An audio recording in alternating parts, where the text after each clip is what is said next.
Hello दोस्तों, I hope आप सब अच्छे होंगे। आई होप अपनी तैयारी अच्छे से कर रहे होंगे।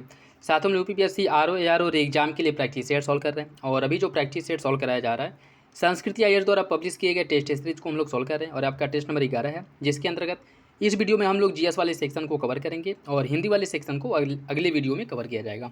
तो यदि आप लोग चैनल पर नए हैं तो सब्सक्राइब कर ले और बेल आइकन को प्रेस कर ले, जिससे वीडियो के महत्वपूर्ण नोटिफिकेशन आप लोगों को मिलते रहें। बाकी वीडियो अगर अच्छा लगे तो लाइक ज़रूर कर दिया करें और अपने दोस्तों साथियों के साथ वीडियो जरूर शेयर कर दिया करें और अपना फीडबैक कमेंट बॉक्स में जरूर दे दिया करें। उसके साथ साथ टेलीग्राम चैनल को ज्वाइन कर ले, जिससे कि जो भी पीडीएफ आप लोगों को प्रोवाइड कराए जाते हैं या फिर एग्जाम से रिलेटेड जो भी अपडेट हैं या फिर करंट अफेयर हो गया या फिर जो आपके टेस्ट सीरीज हैं वो सब वहाँ पे प्रोवाइड कराए जाते हैं। तो वहाँ से आप लोग पीडीएफ भी डाउनलोड कर सकते हैं। उसके साथ साथ जो आपका पेड ग्रुप चलाया जा रहा है, जिसके अंतर्गत 150 प्लस आपको टेस्ट सीरीज प्रोवाइड कराया जा रहा है। उसके साथ साथ एग्जाम तक जो भी एग्जाम के पॉइंट ऑफ व्यू से इंपॉर्टेंट मटेरियल है, स्टडी मटेरियल, सब आपको फ्री ऑफ कॉस्ट वहाँ पे प्रोवाइड कराया जाएगा। जो आपका फ़ीस है एक ही बार लगेगा, ठीक है। और वो आपका 99 रुपये है, जिसे दे करके आप वो ग्रुप ज्वाइन कर सकते हैं। और उसमें आपको संस्कृत आईएएस, धी आईएएस हो गया, जीएस वर्ल्ड, पीसीएस मंत्रा और पीसीएस वन, ठीक है। उसके साथ साथ आपका जो स्टडी फॉर सिविल सर्विसेज है, इन सब के test series latest updated current affair के साथ जो है आप लोगों को वहाँ पे प्रोवाइड कराया जाता है, ठीक है। उसको अब तक जो है 15-16 लोग ज्वाइन कर चुके हैं। तो जो लोग ज्वाइन करना चाहते हैं उसको ज्वाइन कर सकते हैं। बाकी अगर जो लोग नहीं ज्वाइन करना चाहते हैं उनके लिए भी कोई दबाव नहीं है, वो लोग यहाँ से टेस्ट सीरीज सॉल्व कर सकते हैं, क्योंकि जो टेस्ट सीरीज वहाँ पे प्रोवाइड कराया जाता है वही टेस्ट सीरीज यहाँ पे सॉल्व कराया जाता है। तो अगर आप लोग वहाँ पे नहीं कर पा रहे हैं तो यहाँ भी टेस्ट सीरीज को सॉल्व कर सकते हैं, ठीक है। बाकी जो क्वेश्चंस का पीडीएफ है वो यहाँ पे जो फ्री वाला आपका टेलीग्राम चैनल है वहाँ पे प्रोवाइड करा दिया जाता है। तो वहाँ से आप लोग क्वेश्चंस वाला पीडीएफ जो है डाउनलोड भी कर सकते हैं। बाकी आप लोग अपना फीडबैक कमेंट बॉक्स में ज़रूर दे दिया करें और उसके साथ साथ कोशिश करेगा कि मेरे आंसर बताने से पहले सारे क्वेश्चंस अटैम्प्ट करें और अपनी जो एक कह सकते हैं कि एनालिसिस वो स्वयं किया करें कि कितने क्वेश्चन आप लोगों के सही हो रहे हैं, किस सेक्शन से ज़्यादा क्वेश्चन सही हो रहे हैं, कहाँ पे जो है ध्यान देने की ज़रूरत है, ठीक है। जिससे कि अभी एग्ज़ाम जो आप जैसा कि आप लोगों को पता है कि 27 जुलाई को होना है, तब तक जो है जहाँ भी आप लोग कमज़ोर हैं और जहाँ पे क्वेश्चन सॉल्व करने में या फिर से क्वेश्चंस को मतलब जो पैटर्न है उसके अकॉर्डिंग उसको सॉल्व करने में परेशानी हो रही है, तो वहाँ पे आप लोग सुधार कर सकते हैं। बाकी और कोई अगर हेल्प हो तो कमेंट बॉक्स में कमेंट करके बता सकते हैं, ठीक है। तो चलिए इसी के साथ वीडियो की शुरुआत करते हैं और इस वीडियो में हम लोग जीएस वाले सेक्शन को कवर करेंगे। और हो सकता है कि वीडियो ये थोड़ा लेंदी हो जाए, क्योंकि अगर वीडियो को बहुत अच्छे से एक्सप्लेन किया जाएगा तो वीडियो लेंदी हो जाएंगे, लंबा हो जाएगा, ठीक है। क्योंकि जो भी क्वेश्चंस इसमें सॉल्व कराए जाते हैं ज़रूरी नहीं है कि ये क्वेश्चंस हूबहू आप लोगों को एग्जाम में देखने को मिल जाए। लेकिन हाँ, ये ज़रूर हो सकता है कि इससे रिलेटेड क्वेश्चंस जो है उसके इर्द गिर्द जो फैक्ट आपके हैं उससे रिलेटेड क्वेश्चंस बन सकते हैं।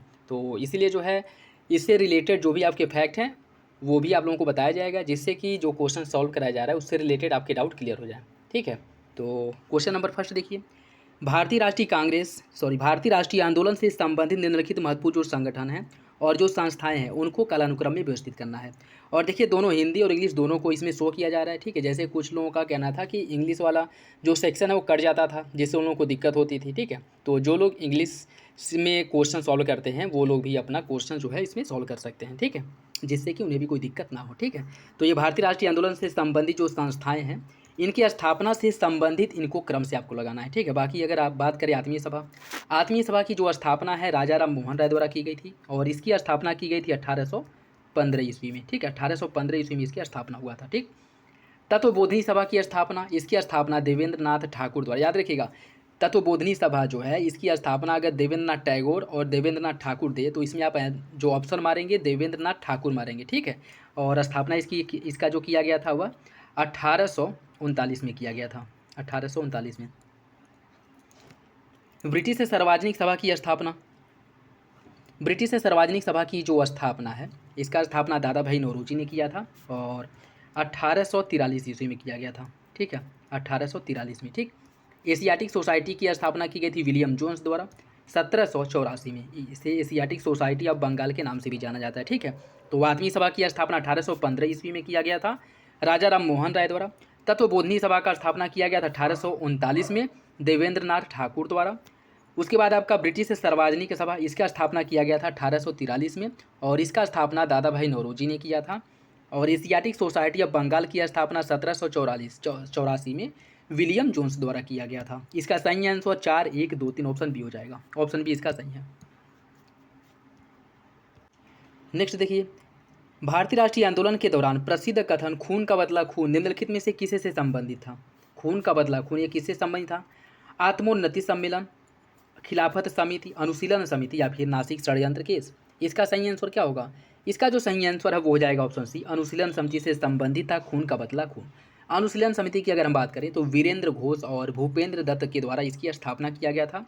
कोलकाता में इसका स्थापना किया गया था। ठीक है, कोलकाता में इसका स्थापना किया गया था 1907 ईस्वी में। ठीक है, और इन दोनों के द्वारा बंगाल में क्रांति के प्रचार के लिए युगांतर नामक समाचार पत्र का प्रकाशन भी किया गया था। ठीक है, इसी के पैरेलल में युगांतर नामक समाचार पत्र का प्रकाशन भी किया जाता था। ठीक है, कब किया गया था? 1907 में इस जो समाचार पत्र है इसका प्रकाशन भी होता था। ठीक है, नाम क्या था इसका? युगांतर, ये भी याद रखेगा। ठीक है, युगांतर। तो सही आंसर इसका सी हो जाएगा। डांस सोसाइटी के बारे में देखिए, यह स्वदेशी आंदोलन के समय क्रांतिकारियों का संगठन था। इस संगठन ने बंगाल में राष्ट्रीय शिक्षा को फैलाने में महत्वपूर्ण कार्य किया था। कौन सा विकल्प इसका सही होगा? कूट के हिसाब से आपको सही आंसर का चयन करना है। देखिए, इसका जो सही आंसर है वो हो जाएगा आपका ऑप्शन सी। दूसरा सही है, पहला गलत हो जाएगा। ठीक है, पहला गलत क्यों है? क्योंकि अगर हम स्वदेशी आंदोलन के बारे में या डांस सोसाइटी के बारे में बात करें, स्वदेशी आंदोलन के समय बंगाल में राष्ट्रीय शिक्षा को फैलाने में सबसे महत्वपूर्ण कार्य जो किया गया था वह डॉन सोसाइटी द्वारा किया गया था। ठीक है, डॉन सोसाइटी द्वारा किया गया था, तो दूसरा आपका सही हो जाएगा। और यह विद्यार्थियों का संगठन था जिसके सचिव सचिंद्र नाथ मुखर्जी थे और स्वदेशी आंदोलन में मुख्य भूमिका उनके द्वारा निभाया गया था। इसके साथ साथ छात्रों की जो मुख्य भूमिका थी, ठीक है, स्वदेशी आंदोलन में छात्रों की मुख्य भूमिका निभाई गई थी। ठीक है, और यह जो है क्रांतिकारियों का संगठन नहीं था, बल्कि यह जो है क्या था? छात्रों का संगठन था। ठीक, तो याद रखिएगा, पहला आपका गलत हो जाएगा, दूसरा सही है। ठीक है, दूसरा सही है। नेक्स्ट देखिए, इसमें कथन और कारण दिया गया, आपको सही आंसर का चयन करना है। बाल गंगाधर तिलक भारत के ऐसे पहले व्यक्ति थे जिन्हें पत्रकारिता करने के कारण सजा दी गई थी। इन्होंने अपने पत्र केसरी में रैंड और एयस्ट की हत्या का उचित इनकी जो हत्या की गई थी उसको उचित ठहराया था। कौन सा विकल्प इसका सही होगा? इसका जो सही आंसर वो हो जाएगा ऑप्शन सी, कथन और कारण दोनों सही हैं, आर्य की सही व्याख्या करता है। ठीक है, देखिए, बाल गंगाधर तिलक की बात करें तो यह पहले व्यक्ति थे जिन्हें 1882 ईस्वी में पत्रकारिता के कारण सजा दी गई थी। और यह जो सजा दी गई थी इन्हें इनके पत्र केसरी में कोल्हापुर के महाराज के प्रति दुर्व्यवहार पूर्वक लेख लिखने के कारण दी गई थी। ठीक है, कब दिया गया था? 1882 में इनको सजा हुई थी, ये भी याद रखिएगा। ठीक है, उसके बाद 1896-97 में इनके द्वारा संपूर्ण महाराष्ट्र में कर न देने का आंदोलन चलाया गया था और इस दौरान जनता ने इन्हें लोकमान्य की उपाधि दी थी। ठीक है, तो अगर क्वेश्चन से ये बन जाए कि बाल गंगाधर तिलक को लोकमान्य की उपाधि कब दी गई थी, तो याद रखिएगा 1896-97 में, जब इन्होंने महाराष्ट्र में कर न देने का आंदोलन चलाया था। उसी समय वहाँ के जो लोग थे उनके द्वारा इनको लोकमान्य की उपाधि दी गई थी। ठीक, और उसके बाद 1897 में ही इनके द्वारा जो इनका पत्र था केसरी, उसमें रैंड और एयस्ट की जो हत्या की गई थी उसको इन्होंने बताया था कि यह उचित हुआ है। ठीक है, ये जो कार्रवाई की गई थी यह बिल्कुल सही है, जिस कारण इनके ऊपर राजद्रोह का आरोप भी लगाया गया था और राजद्रोह का आरोप लगा करके इनको 18 महीने की सज़ा दी गई थी। ठीक, तो इनके बारे में जो कुछ फैक्ट है याद रखिएगा, सही आंसर इसका सी हो जाएगा। मॉन्टेग्यू चेम्सफोर्ड सुधार के बारे में देखिए, इसके अंतर्गत प्रांतीय विधायी परिषदों के आकार में कमी की गई। इस अधिनियम के द्वारा भारत में पहली बार लोक सेवा आयोग की स्थापना की गई थी। इस अधिनियम के द्वारा पहली बार भारतीय विधानमंडल को बजट पास करने के संबंध में अधिकार दिया गया था। कौन सा विकल्प इसका सही होगा? देखिए, इसका जो सही आंसर है वो हो जाएगा आपका ऑप्शन बी। ऑप्शन बी, दूसरा और तीसरा सही है, पहला गलत हो जाएगा। इसके अंतर्गत प्रांतीय विधायी परिषदों के आकार में कमी की गई थी, आपका गलत हो जाएगा। ठीक है, या गलत हो जाएगा। देखिए, मॉन्टेग्यू चेम्सफोर्ड सुधार के बारे में अगर हम देखें तो 1919 में यह पारित हुआ था। ठीक, 1919 में आया था मॉन्टेग्यू चेम्सफोर्ड सुधार, जिसे भारत शासन अधिनियम 1919 के नाम से भी जाना जाता है। और इसके अंतर्गत प्रांतीय विधायी परिषदों का आकार जो है बढ़ा दिया गया था, न कि इसमें कमी कर दी गई थी। ठीक है, तो पहला आपका गलत हो जाएगा, इसमें कमी नहीं की गई थी बल्कि इसके आकार को बढ़ा दिया गया था।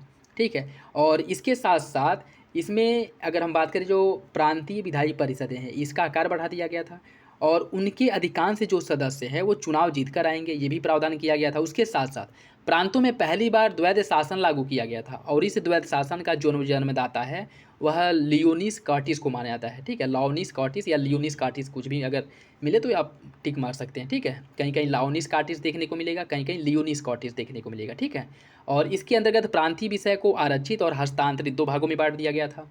इसी अधिनियम के द्वारा भारत में पहली बार लोक सेवा आयोग की स्थापना का प्रावधान किया गया था। ठीक है, ये भी याद रखिएगा। और जो भारत सरकार अधिनियम 1919 था इसकी धारा 96C के प्रावधान में लोक सेवा आयोग को जल्द स्थापना करने की बात की गई थी और इसी संदर्भ में लोक सेवा आयोग की स्थापना के लिए ली आयोग का गठन किया गया था कि इसकी सुझाव पर लोक सेवा आयोग का गठन किया जाएगा। ठीक है, और उसके बाद जो है इसके द्वारा जब रिपोर्ट प्रस्तुत किया गया था तब जाकर के 1926 ईस्वी में संघ लोक सेवा आयोग का गठन कर दिया गया था। ठीक है, तो अगर एक क्वेश्चन बन जाए कि संघ लोक सेवा आयोग का गठन किस समिति के सुझाव पर किया गया था, तो याद रखिएगा ली आयोग की सिफारिश पर, जिसका गठन किया गया था 1924 में।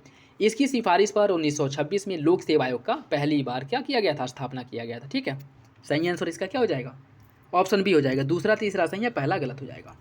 निम्नलिखित उम्मों में से जो पत्र पत्रिकाएं और पुस्तक दी गई उसके संपादक के बारे में कौन एक सही सुमेलित है। फ्री हिंदुस्तान के लेखक या संपादक थे दयानंद सरस्वती। इंडिया डिवाइड के Bankim Chandra Chatterjee. India for Indians Chittaranjan Das और इंडियन स्ट्रगल बंकिम चंद्र चट्टोपाध्याय। कौन सा विकल्प इसमें से सही है? देखिए इसका जो सही आंसर है वो हो जाएगा आपका option C, India for Indians Chittaranjan Das, ये आपका सही है। फ्री हिंदुस्तान की बात करें, इसकी रचना किसके द्वारा की गई थी? फ्री हिंदुस्तान का जो संपादन है यह किया जाता था तारकनाथ दास द्वारा। ठीक है, तारकनाथ दास द्वारा इसका संपादन किया जाता था। इंडिया डिवाइडेड राजेंद्र प्रसाद द्वारा इसका किया गया था। ठीक है, इंडिया डिवाइडेड का राजेंद्र प्रसाद द्वारा किया गया था। ठीक, इंडिया फॉर इंडियंस इसका प्रकाशन या इसका जो संपादन है चित्तरंजन दास ने किया था।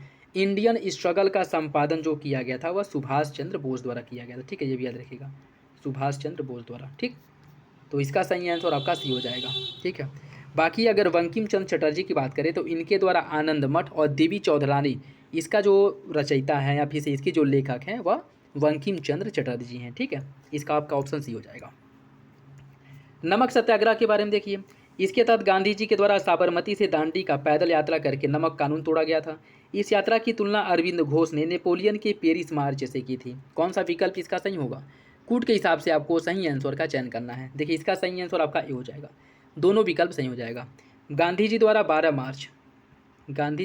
मार्च 1930 को 78 अनुयायियों के साथ साबरमती आश्रम अहमदाबाद से अपने जो ऐतिहासिक यात्रा है नवसारी जिला गुजरात, जहाँ यह 5 अप्रैल 1930 को पहुँचे थे 241 मील लंबी यात्रा करके, और 6 अप्रैल 1930 को दांडी में अवैध रूप से नमक बना करके नमक कानून को इनके द्वारा तोड़ा गया था। ठीक है, गांधी जी की यात्रा के बारे में सुभाष चंद्र बोस ने कहा था कि महात्मा गांधी जी के दांडी मार्च की जो तुलना है वह एल्वा से लौटने पर नेपोलियन के पेरिस मार्च और राजनीतिक सत्ता प्राप्त करने के लिए मुसोलिनी के रोम मार्च से की जा सकती है।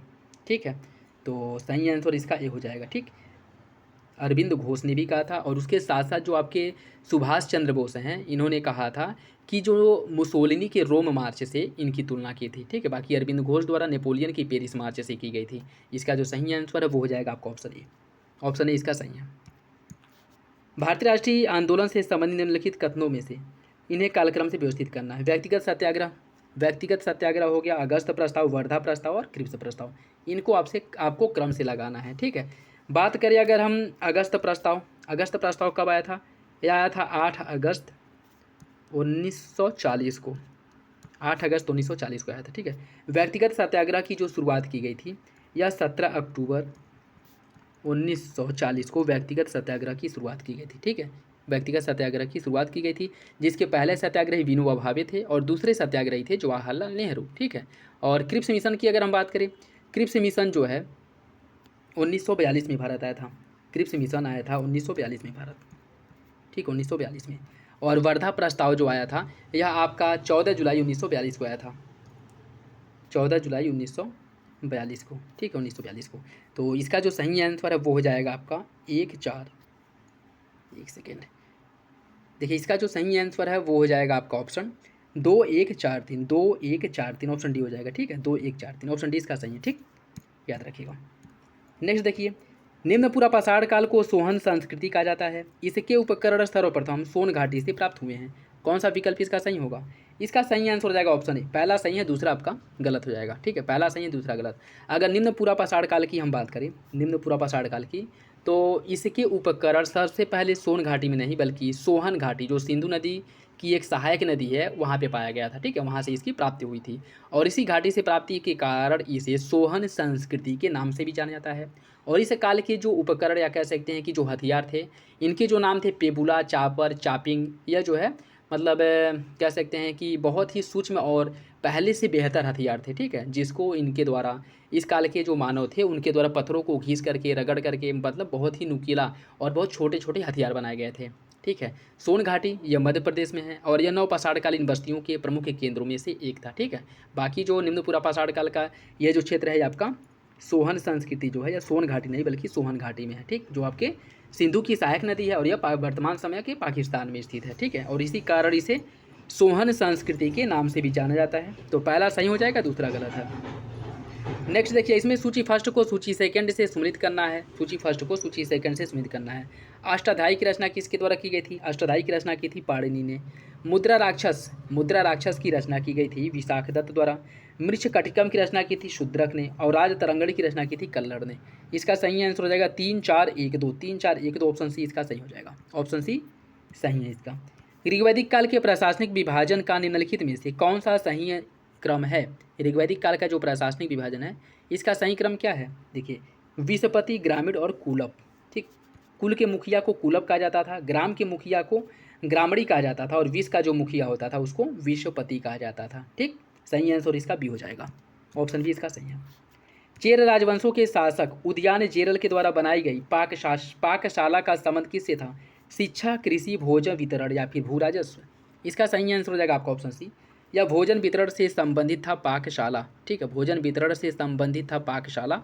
और इसका जो निर्माण है वह चेर शासक उदयन जेरल द्वारा कराया गया था, ठीक है, उदयन जेरल द्वारा कराया गया था। तो सही आंसर इसका सी हो जाएगा। गुप्तकालीन समाज के संदर्भ में निम्नलिखित कथनों पर विचार कीजिए। इस समाज में दहेज प्रथा, पर्दा प्रथा, सती प्रथा का प्रचलन था। सती प्रथा का सर्वप्रथम जो उल्लेख है याज्ञवल्क्य की स्मृति में किया गया था। कौन सा विकल्प इसका सही होगा? इसका जो क्या पूछा है, कौन सा विकल्प इसमें से सही है, ठीक है। तो इसका जो सही आंसर है वो हो जाएगा आपका ऑप्शन बी, ठीक है, दोनों विकल्प गलत हैं, ठीक है। गुप्तकालीन समाज की अगर हम बात करें, गुप्तकालीन साहित्य और कला में नारी का जो आदर्शमय चित्रण है यह किया गया था, लेकिन उसके व्यवहार में उनकी स्थिति पहले की अपेक्षा दयनीय हो गई थी। समाज में दहेज प्रथा, पर्दा प्रथा और बाल विवाह का प्रथा जो है यह नहीं था, ठीक है, इनका प्रचलन नहीं था। इस काल में स्त्री शिक्षा का प्रचलन था। अमरकोश में शिक्षिकाओं के लिए उपाध्यायी और आचार्य का उल्लेख मिलता है। इसके साथ साथ इस काल में सती प्रथा विशेष रूप से सैनिक जातियों में ही बस विद्यमान थी। और सैनिक जो सती प्रथा का सर्वप्रथम अभिलेखीय प्रमाण मिलता है वो भी गुप्त काल का ही है। भानुगुप्त के एरड़ अभिलेख से मिलता है, जहाँ पर बताया गया है कि भानुगुप्त का जो सेनापति था गोप राजा, उसकी मृत्यु होने के बाद उसकी जो पत्नी थी जिसका नाम था सुंदरी, उसके सती होने का उल्लेख मिलता है और यह सती का पहला प्रमाण है, ठीक है, जो भानुगुप्त के एरड़ अभिलेख से मिलता है, ये भी याद रखिएगा। तो इसका जो सही आंसर है वो बी हो जाएगा। उसके साथ अगर कुछ और फैक्ट हम देखें तो इसके अंतर्गत जो कात्यायन थे, कात्यायन भी स्त्री धन के समर्थक थे और उनका मानना था कि स्त्री अपने स्त्री धन के साथ अपनी अचल संपत्ति को बेच सकती है और गिरवी रख सकती है और उनके अनुसार जमीन में स्त्रियों को हिस्सा मिल रहा था, ठीक है। तो यह सभी जो है गुप्तकालीन के बारे में सही है, ठीक है, सही आंसर इसका बी हो जाएगा। कैवल्य का संबंध जैन धर्म से है। प्रत्येक व्यक्ति कैवल्य प्राप्ति का अधिकारी है। कौन सा विकल्प इसका सही होगा? इसका सही आंसर हो जाएगा ऑप्शन टी। पहला आपका सही है, दूसरा गलत हो जाएगा। पहला सही है, दूसरा गलत है। दूसरा गलत क्यों है? क्योंकि अगर इसकी हम बात करें, कैवल्य जिसका अर्थ होता है सर्वोच्च ज्ञान की प्राप्ति। जब जीव से कर्म का अवशेष बिल्कुल समाप्त हो जाता है तब मोक्ष की प्राप्ति होती है और इसी को कहा जाता है कैवल्य।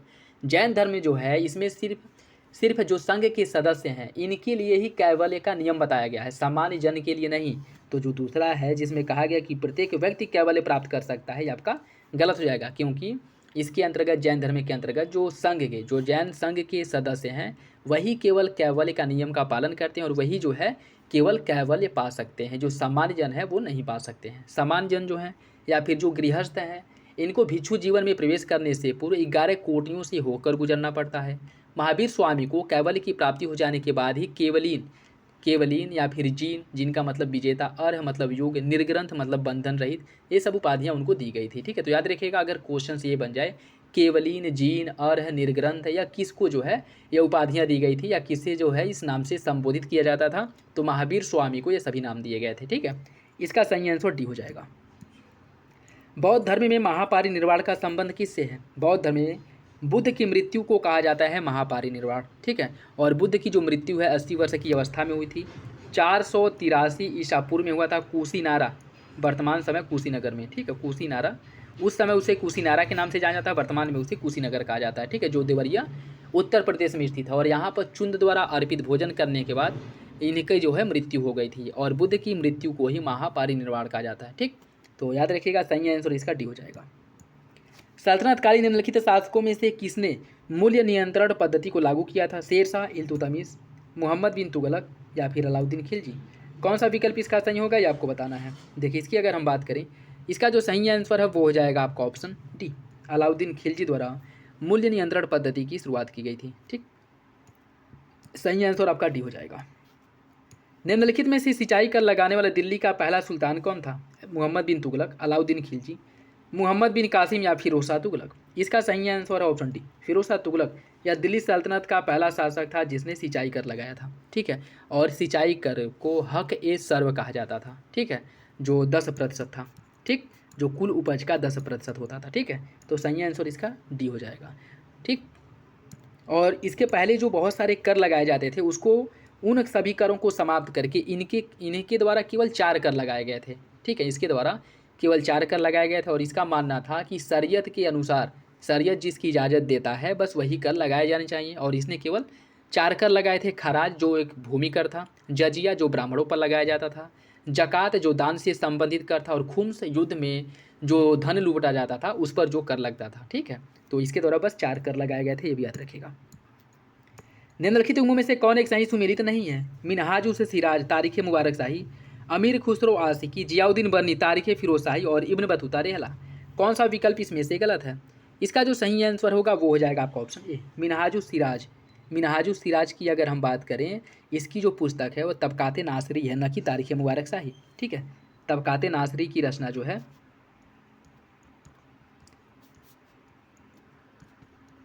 तबकात नासरी की रचना मिनहाजुद्दीन बिन सिराज द्वारा की गई थी, ठीक है। बाकी तारीख़ मुबारक शाही की अगर हम बात करें, इसकी रचना की थी याहिया बिन अहमद सरहिंदी ने, ठीक है, याहिया बिन अहमद सरहिंदी द्वारा तारीख़ मुबारक शाही की रचना की गई थी। अमीर खुसरो ने आशिका की रचना की थी, जियाउद्दीन बर्नी ने तारीख़ फिरोज शाही की, और इब्न बतूता ने रेहला की। इसका आपका ऑप्शन ए हो जाएगा, यही गलत है, ठीक। नेक्स्ट देखिए, इसमें सूची फर्स्ट को सूची सेकंड से सम्मिलित करना है। सूची फर्स्ट को कुछ दर्शन दिया गया और उसके प्रवर्तक। द्वैतवाद का जो प्रवर्तन यह किया गया था माधवाचार्य द्वारा, और अद्वैतवाद का प्रवर्तन किया था शंकराचार्य ने, द्वैताद्वैतवाद का निम्बार्काचार्य ने, और विशिष्टाद्वैतवाद का रामानुज ने, ठीक। इसका सही आंसर हो जाएगा आपका option C, 2 4 1 3, option D C इसका सही हो जाएगा। मुगल कालीन प्रशासन के बारे में देखिए, मुगल काल में अनुदान में दी गई लगानहीन भूमि को खालसा कहा जाता था। इस काल में तनख्वाह के बदले दी जाने वाली भूमि को जागीर भूमि कहा जाता था। कौन सा विकल्प इसका सही होगा? इसका सही आंसर ऑप्शन बी, दूसरा तो सही है, पहला गलत हो जाएगा, ठीक है, पहला गलत है। खालसा भूमि की अगर हम बात करें तो प्रत्यक्ष रूप से जो बादशाह के नियंत्रण में भूमि रहती थी उसको खालसा भूमि कहा जाता था, ठीक है। और मुगल काल की अगर हम बात करें तो मुगल काल में जो भूमि थी इसको 3 भागों में बांटा गया था, खालसा भूमि, जागीर भूमि और सयूरगल भूमि या फिर मदद ए मांस भूमि, ठीक है। जिसमें से खालसा भूमि जो सीधे बादशाह के नियंत्रण में भूमि रहती थी उसको खालसा कहा जाता था। जागीर भूमि जो तनख्वाह के बदले में दी जाती थी भूमि उसको जागीर भूमि कहते थे। सयूरगल भूमि या फिर मदद ए मांस भूमि यह अनुदान में दी गई लगानहीन भूमि थी, ठीक है, जिसे मिल्क भी कहा जाता था। और शेरशाह सूरी द्वारा भू राजस्व के लिए जो अपनाई जाने वाली पद्धति थी उसको राई कहा जाता था, ठीक है, जिसका उपयोग अकबर ने भी किया था अपने समय में, ठीक है। तो सही आंसर इसका बी हो जाएगा। मुगल काल में प्रयोग किया जाने वाला पोलज शब्द किससे संबंधित है? पोलज का संबंध जो है किससे है? देखिए, नियमित रूप से वर्ष में 2 बार की जाने वाली कृषि जो भूमि होती थी, जिस भूमि पर एक वर्ष में 2 बार कृषि की जाती थी, ऐसी भूमि को पोलज कहा जाता था, ठीक है। तो इसका सही आंसर ए हो जाएगा, ठीक है। बाकी मुगल काल की अगर हम बात करें तो इस समय भूमि जो है इसको 4 भागों में बांटा गया था, पोलज, परती, चांचर और बंजर। पोलज भूमि वो होती थी जिसमें एक वर्ष में 2 बार कृषि की जाती थी। परती भूमि जिसमें 2 वर्ष में, जिसमें हर वर्ष में 1 बार कृषि या फिर 1 वर्ष के अंतराल पर कृषि की जाती थी परती भूमि में। चांचर भूमि में 3 से 4 वर्ष के अंतराल पर कृषि की जाती थी। और बंजर भूमि कृषि योग्य नहीं थी, इस पर लगान नहीं वसूला जाता था, ठीक है। तो सही आंसर इसका ए हो जाएगा। प्रायद्वीपीय भारत के बारे में देखिए, दक्षिण प्रायद्वीप के उत्तरी भाग का ढाल पूर्व की ओर है। उत्तर की ओर प्रवाहित होने वाली प्रमुख नदियाँ बेतवा, केन और सोन है। कौन सा विकल्प इसका सही होगा? इसका सही आंसर ऑप्शन सी, दूसरा सही है, पहला गलत है, ठीक है। देखिए, दक्षिण प्रायद्वीप के उत्तरी भाग का जो ढाल है उत्तर की ओर है, ठीक है, उत्तर की ओर है। विंध्याचल पर्वत से निकल करके कुछ नदियाँ उत्तर की ओर बहती हुई यमुना और गंगा में मिल जाती हैं और इन्हें चंबल, सिंध, बेतवा, केन, ठीक है, इसमें जो है चंबल, सिंध, बेतवा, केन और सोन नदियाँ जो है मुख्य रूप से हैं उत्तरदायी हैं। ठीक है, तो देखिए पहला आपका जो गलत है दूसरा सही हो जाएगा। ठीक, इसका जो भाग है उत्तरी भाग का ढाल पूर्व की ओर नहीं बल्कि उत्तर की ओर है। ठीक है, तो ये आपका गलत हो जाएगा, दूसरा सही है ऑप्शन सी। वलित पर्वत के बारे में देखिए, इन पर्वतों का निर्माण अपसारी प्लेटों के संचलन से लगने वाले संपीड़न बल के द्वारा हुआ है। भारत की अरावली पर्वत श्रृंखला विश्व की सबसे प्राचीन वलित पर्वत है। कौन सा विकल्प इसका सही है? इसका सही आंसर ऑप्शन सी, दूसरा सही है, पहला गलत हो जाएगा। ठीक है, देखिए वलित पर्वत की अगर हम बात करें, इसका जो निर्माण है अभिसारी प्लेटों के संचलन से लगने वाले संपीड़न बल के कारण होता है, न कि अपसारी। ठीक, अपसारी में क्या होता है, जब दो प्लेटें एक दूसरे के विपरीत दिशा में स्थानांतरित होती हैं तब इसको अपसारी कहा जाता है, और जब दो प्लेटें एक दूसरे की दिशा में ही गतिमान होती हैं तब इसको अभिसारी कहा जाता है। दोनों प्लेटें एक दूसरे से आकर के टकराती है जिससे वलन द्वारा नवीन संरचना का निर्माण होता है। ठीक है, तो यह अपसारी का जो वलित पर्वत है, अपसारी प्लेट द्वारा इसका निर्माण नहीं होता है बल्कि अभिसारी प्लेट द्वारा इसका निर्माण होता है। ठीक है, तो दूसरा आपका सही हो जाएगा, पहला गलत है। दक्षिण भारत में स्थित जो पहाड़ियाँ हैं इनको उत्तर से दक्षिण क्रम में लगाना है, उत्तर से दक्षिण क्रम में लगाना है। ठीक है, देखिए इसकी अगर हम बात करें, इन्हें उत्तर से दक्षिण क्रम में आपका जावदी, सेवराय, नीलगिरी और अन्नामलाई, यह इसका सही क्रम हो जाएगा, ऑप्शन बी इसका सही है। नेक्स्ट देखिए नेलांग घाटी के बारे में, यह घाटी उत्तरकाशी जिले में स्थित गंगोत्री नेशनल पार्क में है। भारत चीन सीमा के निकट होने के कारण इसे का सामरिक महत्व है। कौन सा विकल्प इसका सही होगा? इसका सही आंसर है ऑप्शन बी, दोनों विकल्प आपका सही हो जाएगा। ठीक है, दोनों विकल्प सही हो जाएगा। ठीक है, इसे अगर हम बात करें तो भारत चीन सीमा के निकट स्थित है और इसे 1962 में जब युद्ध हुआ था उसके बाद इसे बंद कर दिया गया था। 1962 में युद्ध के बाद इसे बंद कर दिया गया था और उसके बाद पुनः इसे 2015 में खोला गया था। ठीक है, सही आंसर इसका बी हो जाएगा। रोहतांग दर्रे के बारे में देखिए, यह बृहद हिमालय में भारत और पाकिस्तान के बीच नियंत्रण रेखा पर है। इसमें अटल टनल का निर्माण किया गया है। इसे हिमाचल प्रदेश के लाहौल स्पीति जिले का प्रवेश द्वार कहा जाता है। कौन सा विकल्प इसका सही होगा? इसका जो सही आंसर है वो हो जाएगा ऑप्शन बी, दूसरा तीसरा आपका सही है, पहला गलत हो जाएगा। ठीक है, पहला गलत क्यों? क्योंकि अगर हम बात करें इसमें क्या पूछा है, कौन सा सही है। ठीक है, कौन सा सही है, तो सही आंसर इसका बी है। ठीक है, 2-3। देखिए इसकी अगर हम बात करें, रोहतांग दर्रा हिमाचल प्रदेश में लघु हिमालय में स्थित एक प्रमुख दर्रा है जो मनाली को लेह से जोड़ता है। ठीक है, यह मनाली को लेह से जोड़ता है। बुर्जिला दर्रा बृहद हिमालय में भारत और पाकिस्तान के बीच में नियंत्रण रेखा पर स्थित है। कौन सा दर्रा है? बुर्जिला दर्रा है। ठीक है, बाकी रोहतांग दर्रा जो है यह हिमाचल प्रदेश में लघु हिमालय में स्थित है। ठीक है, बाकी अगर और कुछ फैक्ट हम देखें तो जो रोहतांग दर्रा है यह केवल मई से लेकर के नवंबर तक ही खुला रहता है, क्योंकि अन्य समय यह बर्फीली तूफान और हिमस्खलन के कारण मार्ग यात्रा जो है अवरुद्ध हो जाता है। ठीक है, जिस कारण इसे बंद कर दिया जाता है। रोहतांग दर्रा जो है इसको हिमाचल प्रदेश के लाहौल स्पीति जिले का प्रवेश द्वार कहा जाता है और यह दर्रा कुल्लू और लाहौल स्पीति को आपस में जोड़ता है। रोहतांग दर्रा यह हिमाचल प्रदेश में स्थित है और उसके साथ साथ यह हिमालय की पीरपंजाल श्रेणी में अत्याधुनिक सुविधाओं से युक्त है। ठीक, और इसी में अटल टनल का निर्माण किया गया है और यह जो सुरंग है मनाली को लेह के बीच की जो दूरी है 46 किलोमीटर तक कम करता है। इसका निर्माण सीमा सड़क संगठन BRO द्वारा किया गया था। ठीक है, तो ये भी याद रखिएगा, इंपॉर्टेंट है। ठीक है, सही आंसर इसका बी हो जाएगा। घाघरा नदी के बारे में देखिए, यह मापचा चुंगो हिमनद से निकलती है। तीली, सेती और बेरी इसकी सहायक नदियाँ हैं। कौन सा विकल्प इसका सही है? इसका सही आंसर हो जाएगा ऑप्शन ए, दोनों विकल्प आपका सही है। ठीक है, दोनों विकल्प सही हो जाएगा। काली मृदा कपास की कृषि के लिए उपयुक्त है। इस मृदा में जैव पदार्थों की मात्रा अधिक पाई जाती है। इसका सही आंसर क्या होगा? देखिए इसका जो सही आंसर वो हो जाएगा आपका ऑप्शन सी। पहला तो सही है लेकिन दूसरा गलत हो जाएगा। इस मृदा में जैव पदार्थों की मात्रा अधिक पाई जाती है। काली मृदा की अगर हम बात करें, काली मृदा दक्कन के पठार के अधिकतर भाग में पाई जाती है। इसके साथ साथ यह महाराष्ट्र, गुजरात, आंध्र प्रदेश, तमिलनाडु के कुछ भाग में भी पाया जाता है। लेकिन अगर ये पूछ ले कि काली मृदा का विस्तार किस राज्य में सबसे अधिक है तो उसका आंसर हो जाएगा आपका महाराष्ट्र। सबसे अधिक महाराष्ट्र में ही काली मृदा का विस्तार है। ठीक है, और गोदावरी और कृष्णा नदी के ऊपरी भाग और दक्कन के पठार के उत्तर पश्चिम भाग में काली मृदा मुख्य रूप से पाई जाती है। इसको रेगुर या कपासी वाली या काली कपासी मृदा के नाम से भी जाना जाता है। ठीक है, इसके साथ साथ अगर हम बात करें, इसके कारण जो है इसमें जो मुख्य रूप से इसमें स्वतः जुताई का गुण पाया जाता है। जैसे सूखने पर जब फट जाती है और जब इसमें पानी भरता है तो बहुत ज़्यादा चिपचिपी हो जाती है। ठीक है, इसमें जो है अगर हम बात करें तो चूना, लोहा, मैग्नीशियम और एल्यूमिना तत्व जो है काफ़ी मात्रा में पाए जाते हैं। इसमें पोटास की मात्रा भी पाई जाती है, लेकिन इसमें फॉस्फोरस, नाइट्रोजन और जैव पदार्थों की जो मात्रा है वो कम पाई जाती है। ठीक है, तो इसमें मृदा जैव पदार्थों की मात्रा अधिक नहीं बल्कि कम पाई जाती है। पहला सही हो जाएगा, दूसरा गलत है। बाकी उससे रिलेटेड जो फैक्ट है वो भी याद रखिएगा। ठीक, प्रारंभिक जीवन निर्वाह कृषि के बारे में देखिए। इस प्रकार की कृषि प्रायः पर्यावरणीय परिस्थिति की उपयुक्तता पर निर्भर है। इस प्रकार की कृषि को छत्तीसगढ़ और अंडमान निकोबार द्वीप समूह में पोडू कहा जाता है। सही आंसर इसका क्या होगा? सही आंसर इसका हो जाएगा ऑप्शन ए। पहला सही है, दूसरा आपका गलत हो जाएगा। ठीक है, दूसरा गलत हो जाएगा। आंध्र प्रदेश में इसे पोडू कहा जाता है, ओडिशा में इसे कहा जाता है पेड़ा। ठीक है, आंध्र प्रदेश में पोडू, ओडिशा में इसे पेड़ा कहा जाता है। ठीक, और उत्तर पूर्व राज्यों जैसे असम, मेघालय, मिजोरम, नागालैंड, यहाँ पर इसे झूम कहा जाता है। मणिपुर में इसे पामल के नाम से जाना जाता है। छत्तीसगढ़ के बस्तर जिला और अंडमान निकोबार वाले क्षेत्र में इसे दीपा कहा जाता है। ठीक है, यह स्थानांतरण कृषि की एक क्या है, एक प्रकार है। ठीक है, तो सही आंसर इसका ए हो जाएगा। मैग्नीज मुख्य रूप से इस्पात के विनिर्माण में प्रयोग किया जाता है। इसका उपयोग ब्लीचिंग पाउडर, कीटनाशक दवाएं एवं पेंट बनाने में उपयोग किया जाता है। सही आंसर क्या होगा? इसका सही आंसर डी हो जाएगा। दोनों विकल्प सही हैं लेकिन आगे की सही व्याख्या नहीं करता है। ऑप्शन डी इसका सही है, ऑप्शन डी। नेक्स्ट देखिए, इसमें सूची फर्स्ट को सूची सेकंड से सम्मिलित करना है। सूची फर्स्ट को सूची सेकंड से सम्मिलित करना है। देखिए, इसमें भारत के कुछ जलप्रपात हैं और अवस्थित। शिव समुद्रम जलप्रपात कहाँ है? शिव समुद्रम जलप्रपात है आपके कर्नाटक में। हुंडरू जलप्रपात है झारखंड में। चाचाई जलप्रपात है मध्य प्रदेश में। और डुडुमा जलप्रपात है उड़ीसा में। ठीक है, सही आंसर इसका हो जाएगा 2, 1, 4, 3 ऑप्शन सी। ऑप्शन सी इसका सही है। दोस्तों, वीडियो अगर अच्छा लगे तो लाइक जरूर कर दिया करें। हीराकुंड परियोजना के बारे में देखिए, यह महानदी पर स्थित देश की सबसे बड़ी बहुउद्देशीय परियोजना है और यह मानव निर्मित विश्व का सबसे लंबा बांध है। कौन सा विकल्प इसका सही होगा? इसका सही आंसर हो जाएगा ऑप्शन सी। दूसरा तो सही है, पहला गलत है। ठीक है, पहला गलत है।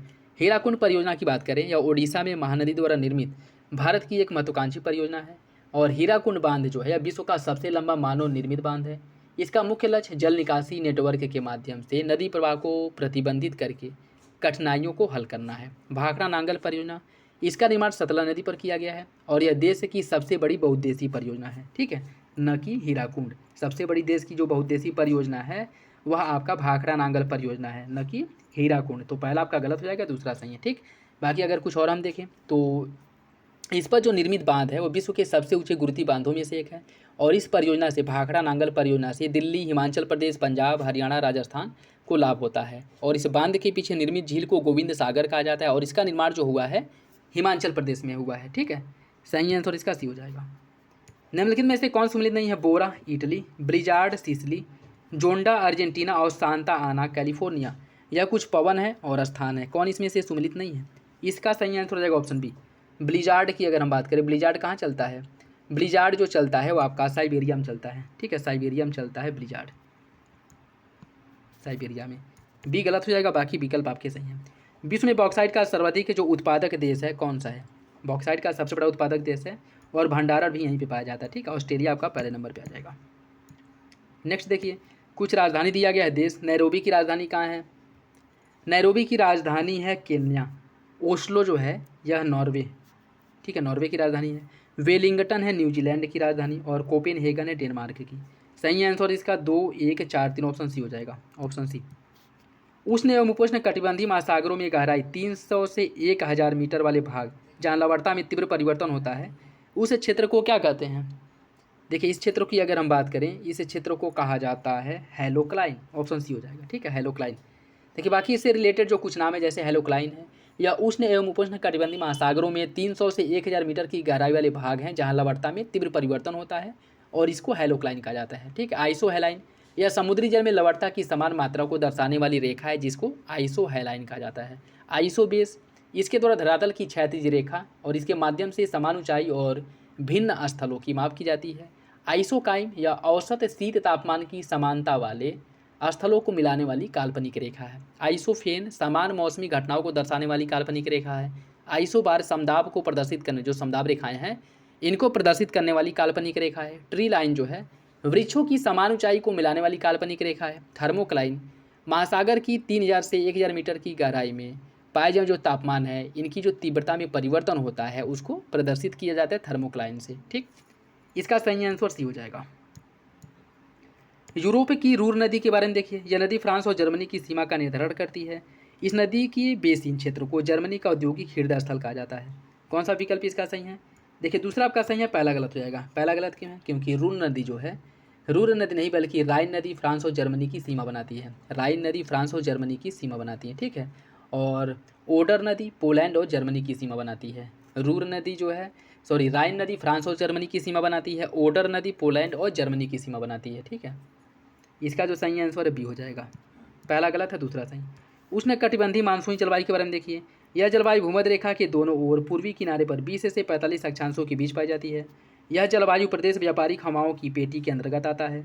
यह जलवायु दक्षिण अमेरिका में ब्राज़ील के तटीय क्षेत्र और अफ्रीका में इथोपिया में पाया जाता है। कौन सा विकल्प इसका सही होगा? इसका सही आंसर है बी। दूसरा तीसरा सही हो जाएगा, पहला गलत है। ठीक है, पहला आपका गलत हो जाएगा, क्योंकि इसका जो विस्तार है वह भूमध्य रेखा के दोनों ओर पूर्वी किनारे पर 5 से लेकर के 30 अक्षांशों के बीच में पाया जाता है। ठीक है, और यह जलवायु व्यापारिक हवाओं की पेटी में आता है। ठीक, तो सही आंसर इसका क्या हो जाएगा? बी।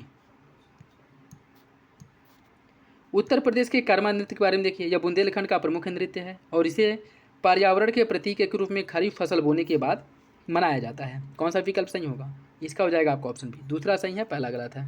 कर्मा नृत्य की अगर हम बात करें तो यह सोनभद्र मिर्ज़ापुर वाले क्षेत्र में खरवार आदिवासियों द्वारा खरीफ फसल कटाई के बाद, ठीक है, और होली के अवसर पर किया जाने वाला नृत्य है। ठीक है, दूसरा सही हो जाएगा, पहला गलत है। निम्नलिखित में से कौन घास स्थल सुमेलित नहीं है? सवाना अफ्रीका में है, कंपोज है ब्राज़ील में, पंपास है ऑस्ट्रेलिया में और लानोज है वेनेजुएला में। ठीक है, कौन सा विकल्प इसमें से गलत है आपको बताना है। कौन सा विकल्प इसमें से गलत है ये बताना। देखिए, इसका सही आंसर हो जाएगा आपका ऑप्शन सी। ऑप्शन सी इसका सही है। ठीक है, ऑप्शन सी इसका सही है। पंपास घास की मैदान की अगर हम बात करें, यह उरुग्वे, अर्जेंटीना, ब्राज़ील वाले क्षेत्र में पाया जाता है पंपास, न कि ऑस्ट्रेलिया में। ऑस्ट्रेलिया में डाउन्स घास का मैदान पाया जाता है, डाउन्स। ठीक है, सही आंसर इसका सी हो जाएगा। उत्तर प्रदेश ड्रोन प्रचालन सुरक्षा नीति 2023 के बारे में देखिए। इसके तहत ड्रोन का पंजीकरण करना अनिवार्य है।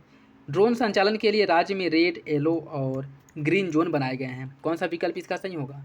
देखिए, इसका जो सही आंसर है वो हो जाएगा आपका ऑप्शन सी। पहला दूसरा दोनों विकल्प सही है। ठीक है, ड्रोन उड़ाने के लिए 3 जोन बनाए गए हैं, रेड जोन, येलो जोन और ग्रीन जोन। ठीक है, ऑप्शन सी हो जाएगा। मार्च 2024 में निम्नलिखित में से किसे उत्तर प्रदेश का मुख्य सूचना आयुक्त बनाया गया था? ये बनाया गया था राजकुमार विश्वकर्मा को। ऑप्शन ए हो जाएगा। सितंबर 2024 में निम्नलिखित में से किस राज्य ने यूपी इंटरनेशनल ट्रेड शो 2024 में पार्टनर कंट्री के रूप में सहयोग किया था? यह सहयोग किया था वियतनाम ने। ऑप्शन बी हो जाएगा। सेमिकॉन इंडिया 2024 निम्नलिखित में से कौन सा था? इसका आयोजन मध्य प्रदेश भोपाल में किया गया था और इसके तहत 1 ट्रिलियन का एक विशेष अनुसंधान कोष भी बनाया गया है। कौन सा विकल्प इसका सही होगा? इसका सही आंसर हो जाएगा ऑप्शन डी। दूसरा सही है, पहला गलत है। ठीक है, पहला गलत है। क्यों? क्योंकि इसका जो आयोजन है वह उत्तर प्रदेश के ग्रेटर नोएडा में किया गया था, न कि मध्य प्रदेश में। ठीक है, पहला गलत हो जाएगा। उत्तर प्रदेश के संदर्भ में देखिए कौन सा विकल्प सही है। यह डिजिटल लेन देन के मामले में पहले स्थान पर है और यह शीरा, अल्कोहल और एथेनॉल उत्पादन में भी पहले स्थान पर है। सही आंसर इसका सी हो जाएगा। दोनों विकल्प सही हैं। उत्तर प्रदेश राज्य राजधानी क्षेत्र के बारे में देखिए। तो 2024 का विधेयक था जो SACR का गठन करना है, उसके बारे में बताना है कि निम्नलिखित में से किन जिलों को राज्य राजधानी क्षेत्र के अंतर्गत शामिल किया गया? लखनऊ, हरदोई, सीतापुर, रायबरेली। कूट के हिसाब से आपको बताना है सही आंसर क्या है। इसका सही आंसर हो जाएगा ऑप्शन डी। सभी विकल्प सही हैं, ऑप्शन डी हो जाएगा। हाल ही में उत्तर प्रदेश के निम्नलिखित में से किस जनपद में बायोप्लास्टिक पार्क की स्थापना की घोषणा की गई है? किस जिले में किया जाएगा? देखिए, उत्तर प्रदेश के लखीमपुर खीरी जिले में बायोप्लास्टिक पार्क का स्थापना किया जाएगा। ठीक है, ऑप्शन ए इसका सही हो जाएगा। 2024 में दक्षिण एशिया के सबसे बड़ा गोला बारूद और मिसाइल कॉम्प्लेक्स का उद्घाटन कहाँ किया गया? इसका उद्घाटन किया गया कानपुर में। दिसंबर 2023 में उत्तर प्रदेश के निम्नलिखित में से किस जनपद में लोक क्वीन क्रूज का लोकार्पण किया गया था? देखिए, क्वेश्चन जो है सदाबहार क्वेश्चन है। ठीक है, तो इस समय भी पूछा जा सकता है। ये किया गया था गोरखपुर में। ठीक, ऑप्शन बी हो जाएगा। 2024 में उत्तर प्रदेश के निम्नलिखित में से किस जनपद में डॉक्टर राजेंद्र प्रसाद राष्ट्रीय विधि विश्वविद्यालय का उद्घाटन किया गया है? इसका उद्घाटन हुआ है प्रयागराज में। ऑप्शन सी हो जाएगा। प्रयागराज में इसका उद्घाटन किया गया है। कैलिफोर्निया जलधारा के बारे में देखिए। यह क्यूरोसिवो जलधारा का ही एक शाखा है। यह जलधारा मोजावे और सोनेरन मरुस्थल के निर्माण के लिए उत्तरदायी है। कौन सा विकल्प इसका सही होगा? देखिए, इसकी अगर हम बात करें, इसका सही आंसर हो जाएगा आपका ऑप्शन सी। दोनों विकल्प सही हैं, दोनों विकल्प सही हो जाएगा। ठीक है, दोनों विकल्प सही हो जाएगा। ठीक, अवसादी चट्टानें खनिज संसाधनों की दृष्टि से अत्यधिक महत्वपूर्ण है।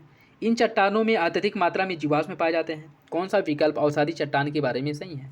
इसका सही आंसर हो जाएगा ऑप्शन ए। दोनों विकल्प सही हैं और आर्य की सही व्याख्या करता है। अवसादी चट्टान की अगर हम बात करें, विभिन्न आकार और प्रकार के अवसादों का परत के रूप में जमाव होने से कालांतर में, मतलब लंबे समय अंतराल के बाद अवसादी चट्टानों का निर्माण होता है। ठीक, और ये जो चट्टानें हैं परत के रूप में पाई जाती हैं, इसीलिए इन्हें परतदार चट्टान भी कहा जाता है। और धरातल पर जो पाई जाने वाली चट्टानें, उसमें से ज़्यादातर अधिकांश जो चट्टानें हैं वह अवसादी चट्टानें ही हैं। ठीक है, सही आंसर इसका ए हो जाएगा। सूर्य के प्रकाश के 7 रंगों में कौन सा रंग प्रकाश संश्लेषण में सहायक है? बैगनी, नीला, लाल या फिर हरा? कूट के हिसाब से आपको बताना है सही आंसर क्या है। इसका सही आंसर हो जाएगा ऑप्शन बी। इसके अंतर्गत जो आपका नीला रंग है और लाल रंग है, यह प्रकाश संश्लेषण में मुख्य भूमिका निभाता है। ठीक, ऑप्शन बी इसका सही हो जाएगा। ऑप्शन बी इसका सही है। पारिस्थितिकी तंत्र खाद्य जाल के बारे में देखिए। इसमें ऊर्जा का जो प्रवाह है एक दिशा में होता है। इसमें अनेक जीव समुदाय के उपभोक्ता तथा अपघटक शामिल होते हैं। कौन सा विकल्प इसका सही होगा? देखिए, इसका जो सही आंसर है वो हो जाएगा आपको ऑप्शन बी। ऑप्शन बी दूसरा सही है, पहला गलत है। इसमें ऊर्जा का पारिस्थितिक तंत्र में खाद्य जाल की बात कर रहा है कि खाद्य जाल में ऊर्जा का प्रवाह एक दिशा में होता है, तो ये जो है आपका गलत हो जाएगा। ठीक है, देखिए खाद्य जाल की अगर हम बात करें, इसमें विभिन्न खाद्य श्रृंखलाएं परस्पर मिल करके खाद्य जाल का निर्माण करती हैं और इसमें ऊर्जा का जो प्रवाह है एक दिशा में होते हुए भी कई पथों से होकर के गुजरता है। ठीक है, और इसमें अनेक जीव समुदाय के उपभोक्ता तथा अपघटक शामिल होते हैं। ठीक, जैसे अगर इसमें अगर हम बात करें, ऐसा नहीं है कि अगर कोई एक जानवर है तो वो जो है किसी एक जानवर को ही खाएगा या फिर से किसी एक चीज़ को ही खाएगा। ठीक है, यह जो है खाद्य जाल का जो निर्माण होता है, इसके पास विकल्प बहुत सारे होते हैं। ठीक है, इसके पास विकल्प जो है बहुत सारे होते हैं। तो इसका अगर एक एग्जाम्पल हम देखें तो जैसे अगर मान लीजिए अगर सांप है, ठीक है, सांप है तो वह जो है मेढक को भी खा सकता है। ठीक, मेढक को भी खा सकता है या फिर चूहे को भी खा सकता है। ठीक, या फिर अन्य अगर कोई छोटे जानवर हैं तो उनको भी यह खा सकता है। तो इनके पास अपने भोजन की आपूर्ति के लिए कोई एक विकल्प ना होकर के बहुत सारे विकल्प होते हैं। ठीक, तो सही आंसर इसका बी हो जाएगा। समुद्री सुरक्षा की दृष्टि से संवेदनशील क्षेत्रों को हॉप स्पॉट्स की संज्ञा दी गई है। भारत में न्यूमूर द्वीप को होप स्पॉट के रूप में चिन्हित किया गया है। कौन सा विकल्प इसका सही होगा? देखिए, इसका जो सही आंसर है वो हो जाएगा ऑप्शन ए। पहला सही है, दूसरा गलत हो जाएगा। पहला सही है, दूसरा गलत है। होप स्पॉट की बात करें, समुद्री सुरक्षा की दृष्टि से संवेदनशील क्षेत्रों को होप स्पॉट की संज्ञा दी गई है और इस अवधारणा का जो जनक है विलियवा अर्ल, जो अमेरिका के समुद्री विज्ञानी हैं, इनको माना जाता है। ठीक है, विल्विया अर्ल को माना जाता है। ठीक, और इसके साथ साथ न्यूमूर द्वीप जो है यह बंगाल की खाड़ी में भारत और बांग्लादेश की सीमा पर है और इसके कारण इस पर अधिकार को जो लेकर के दोनों देशों के बीच विवाद भी होता रहता है और इसको लेकर के बहुत से समझौते या फिर समझौता करने की कोशिश की जाती है, लेकिन अभी तक यह जो दोनों देशों के बीच विवाद का कारण बना है और भारत के हिस्से में आए इस द्वीप का जो अधिकांश भाग है वह जलमग्न अवस्था में है। ठीक है, तो पहला आपका सही हो जाएगा, दूसरा गलत है। नेक्स्ट देखिए, इसमें सूची फर्स्ट को सूची सेकंड से सुनिश्चित करना है। सूची फर्स्ट को सूची सेकंड से मन्नार, जो जयमंडल आरक्षित क्षेत्र मन्नार है, या कहाँ पे है? मन्नार की अगर हम बात करें आपके तमिलनाडु में है। तमिलनाडु में है। सिमलीपाल है उड़ीसा में, नंदा देवी उत्तराखंड में है और कंचनजंगा सिक्किम में है। सही आंसर इसका हो जाएगा 3, 4, 2, 1 ऑप्शन सी। ऑप्शन सी इसका सही है। लाइकेन वायु प्रदूषण के सबसे अच्छे सूचक होते हैं। वायु प्रदूषण के कारण की संख्या में वृद्धि हो जाती है। कौन सा विकल्प सही होगा? देखिए, इसका जो सही आंसर है वो हो जाएगा आपका ऑप्शन है। पहला सही है, दूसरा गलत है। लाइकेन जो है वायु प्रदूषण के इनकी संख्या में वृद्धि नहीं, बल्कि जहाँ पे वायु प्रदूषण अधिक होता है वहाँ पर लाइकेन पाए ही नहीं जाएंगे। ठीक है, तो सही आंसर इसका क्या हो जाएगा? ए हो जाएगा। धातुओं से आवेश का क्षरण जीव शरीर से होकर के धरती में हो जाता है। धातु और जीव शरीर दोनों ही विद्युत के अच्छे चालक होते हैं। कौन सा विकल्प इसका सही है? इसका सही आंसर हो जाएगा आपका ऑप्शन ए हो जाएगा। दोनों विकल्प सही और आरे की सही व्याख्या करता है। ऑप्शन ए इसका सही हो जाएगा। अर्धचालक के बारे में देखिए, तापमान बढ़ाने पर इसका जो प्रतिरोधकता है वो बढ़ जाता है। अशुद्धियाँ मिलाने पर इसकी चालकता बढ़ जाती है। कौन अर्धचालक के बारे में सही है? देखिए, अर्धचालक के बारे में अगर हम बात करें, दूसरा सही है, पहला गलत हो जाएगा। दूसरा सही है, पहला गलत है। ठीक है, अर्धचालक या क्रिस्टली ठोस होते हैं। इनकी चालकता कंडक्टर और इंसुलेटर के बीच में होती है। ठीक है, उसके साथ साथ अगर हम बात करें, इसमें कुछ अशुद्धियों की उपस्थिति के कारण तापमान परिवर्तन के कारण इन्हें मुख्य रूप से निम्नलिखित 2 भागों में बांटा गया है, आंतरिक अर्धचालक और बाह्य अर्धचालक। जो आंतरिक अर्धचालक है इसकी चालकता आसपास के तापमान पर निर्भर करती है। कमरे के तापमान पर यह कम चालकता प्रदर्शित करता है। इनकी जो प्रतिरोधकता है ताप बढ़ने पर अभिलाक्षणिक रूप से घटती है, न कि बढ़ती है। ठीक है, तो पहला आपका गलत हो जाएगा, दूसरा सही है। और जो बाह्य अर्धचालक है वे अर्धचालक होते हैं जिनमें विशिष्ट अशुद्धियाँ मिलाई जाती हैं और अशुद्धियाँ मिलाए जाने पर इनकी चालकता कई गुना बढ़ जाती है। तो दूसरा आपका सही हो जाएगा। नेक्स्ट देखिए, इसमें सूची फर्स्ट को सूची सेकंड से सुनिश्चित करना। कुछ उपकरण दिए गए हैं और उसके आविष्कारक। टेलीग्राफ की अगर हम बात करें, टेलीग्राफ का आविष्कार किया था चार्ल्स वीस्टोन ने और टेलीफोन का आविष्कार किया गया था एंटोनियो मेउसी द्वारा। ये टेलीफोन का जो आविष्कार है वह किया था एंटोनियो मेउची ने। बेतार के तार का उपयोग जेसी बोस ने किया था। टेलीविज़न का जॉन लॉगी बेयर्ड ने किया था। इसका सही आंसर जो है वो ये हो जाएगा 1 2 3 4 ऑप्शन ए। फैक्स मशीन के बारे में देखिए, इसमें सिग्नल को प्रेषित करने के लिए टेलीफोन का उपयोग किया जाता है। यह गतिशील वस्तुओं का प्रतिबिंब प्रदान करता है। कौन सा विकल्प इसका सही होगा? इसका हो जाएगा ऑप्शन बी, पहला सही है दूसरा गलत है। पहला सही हो जाएगा, दूसरा आपका जो है वो गलत है। दूसरा गलत क्यों है? क्योंकि अगर इसकी हम बात करें, फैक्स मशीन हो गया किसी स्थित लिखित प्रमाण पत्र का प्रतिबिंब प्रदान करता है, टेलीविज़न की भांति गतिशील वस्तुओं के प्रतिबिंब प्रदान नहीं कर सकता। ठीक है, तो जो दूसरा है आपका गलत हो जाएगा, पहला सही है। निम्नलिखित में से कौन सा विकल्प सही नहीं है? एटमोमीटर वाष्पीकरण मापन, एंटीनोमीटर विद्युत आवेश मापक, कैथोडोमीटर ऊंचाई मापक और क्रेस्कोग्राफ पौधों की वृद्धि का मापन होता है। कौन सा विकल्प इसमें से गलत है? इसका हो जाएगा आपका ऑप्शन बी, एंटीनोमीटर विद्युत आवेश मापक, ये आपका गलत है। एंटीनोमीटर की अगर हम बात करें, एंटीनोमीटर द्वारा सौर विकिरण का मापन किया जाता है। एंटीनोमीटर द्वारा सौर विकिरण का मापन किया जाता है। ठीक है, सौर विकिरण का, तो सही आंसर इसका बी हो जाएगा, बी गलत है, बाकी तीनों विकल्प आपके सही हो जाएंगे। यदि पृथ्वी का गुरुत्वाकर्षण बल अचानक लुप्त हो जाए तो निम्नलिखित में से कौन सा परिणाम हो सकता है? वस्तु का भार शून्य हो जाएगा परंतु द्रव्यमान वही रहेगा, वस्तु का द्रव्यमान शून्य हो जाएगा परंतु भार वही रहेगा, वस्तु का भार और द्रव्यमान दोनों शून्य हो जाएगा, या फिर वस्तु का द्रव्यमान बढ़ जाएगा। कौन सा विकल्प इसका सही है? देखिए, अगर पृथ्वी का जो गुरुत्वाकर्षण बल है वो अचानक अगर जीरो हो जाए तो इसके अंतर्गत वस्तु का भार तो जीरो हो जाएगा लेकिन द्रव्यमान वही रहेगा। ठीक है, उसके द्रव्यमान में थोड़ी परिवर्तन होगा, बस भार में परिवर्तन होगा। ठीक, तो ऑप्शन ए इसका सही हो जाएगा। निम्नलिखित में से कौन सी घटना न्यूटन की गति के तृतीय नियम की पुष्टि नहीं करती है? नाव चलाने के लिए बांस से जमीन को दबाना, ऊंचाई से कूदने पर चोट लगना, पेड़ की टहनियों को हिलाने से फल का गिरना, या फिर रॉकेट का आगे बढ़ना। कौन सा विकल्प इसका सही होगा? इसका हो जाएगा ऑप्शन सी, पेड़ की टहनियों को हिलाने से फल का गिरना। ठीक है, देखिए अगर इसकी हम बात करें, न्यूटन का जो तृतीय नियम है इसका मतलब है कि प्रत्येक क्रिया के बराबर परंतु विपरीत दिशा में प्रतिक्रिया होती है। दो वस्तुओं की जो पारस्परिक क्रिया होती है, इसमें एक वस्तु जितना बल दूसरी वस्तु पर लगाती है, दूसरी वस्तु भी विपरीत दिशा में उतना ही बल लगाती है। यही जो है न्यूटन का तृतीय नियम है। ठीक है, बाकी अगर जो आपके जो पेड़ से फल गिरते हैं, ठीक है, जो पेड़ से फल गिरते हैं वो आपका न्यूटन का प्रथम नियम है। ठीक है, न्यूटन का प्रथम नियम है जिसे जड़त्व का नियम भी कहा जाता है।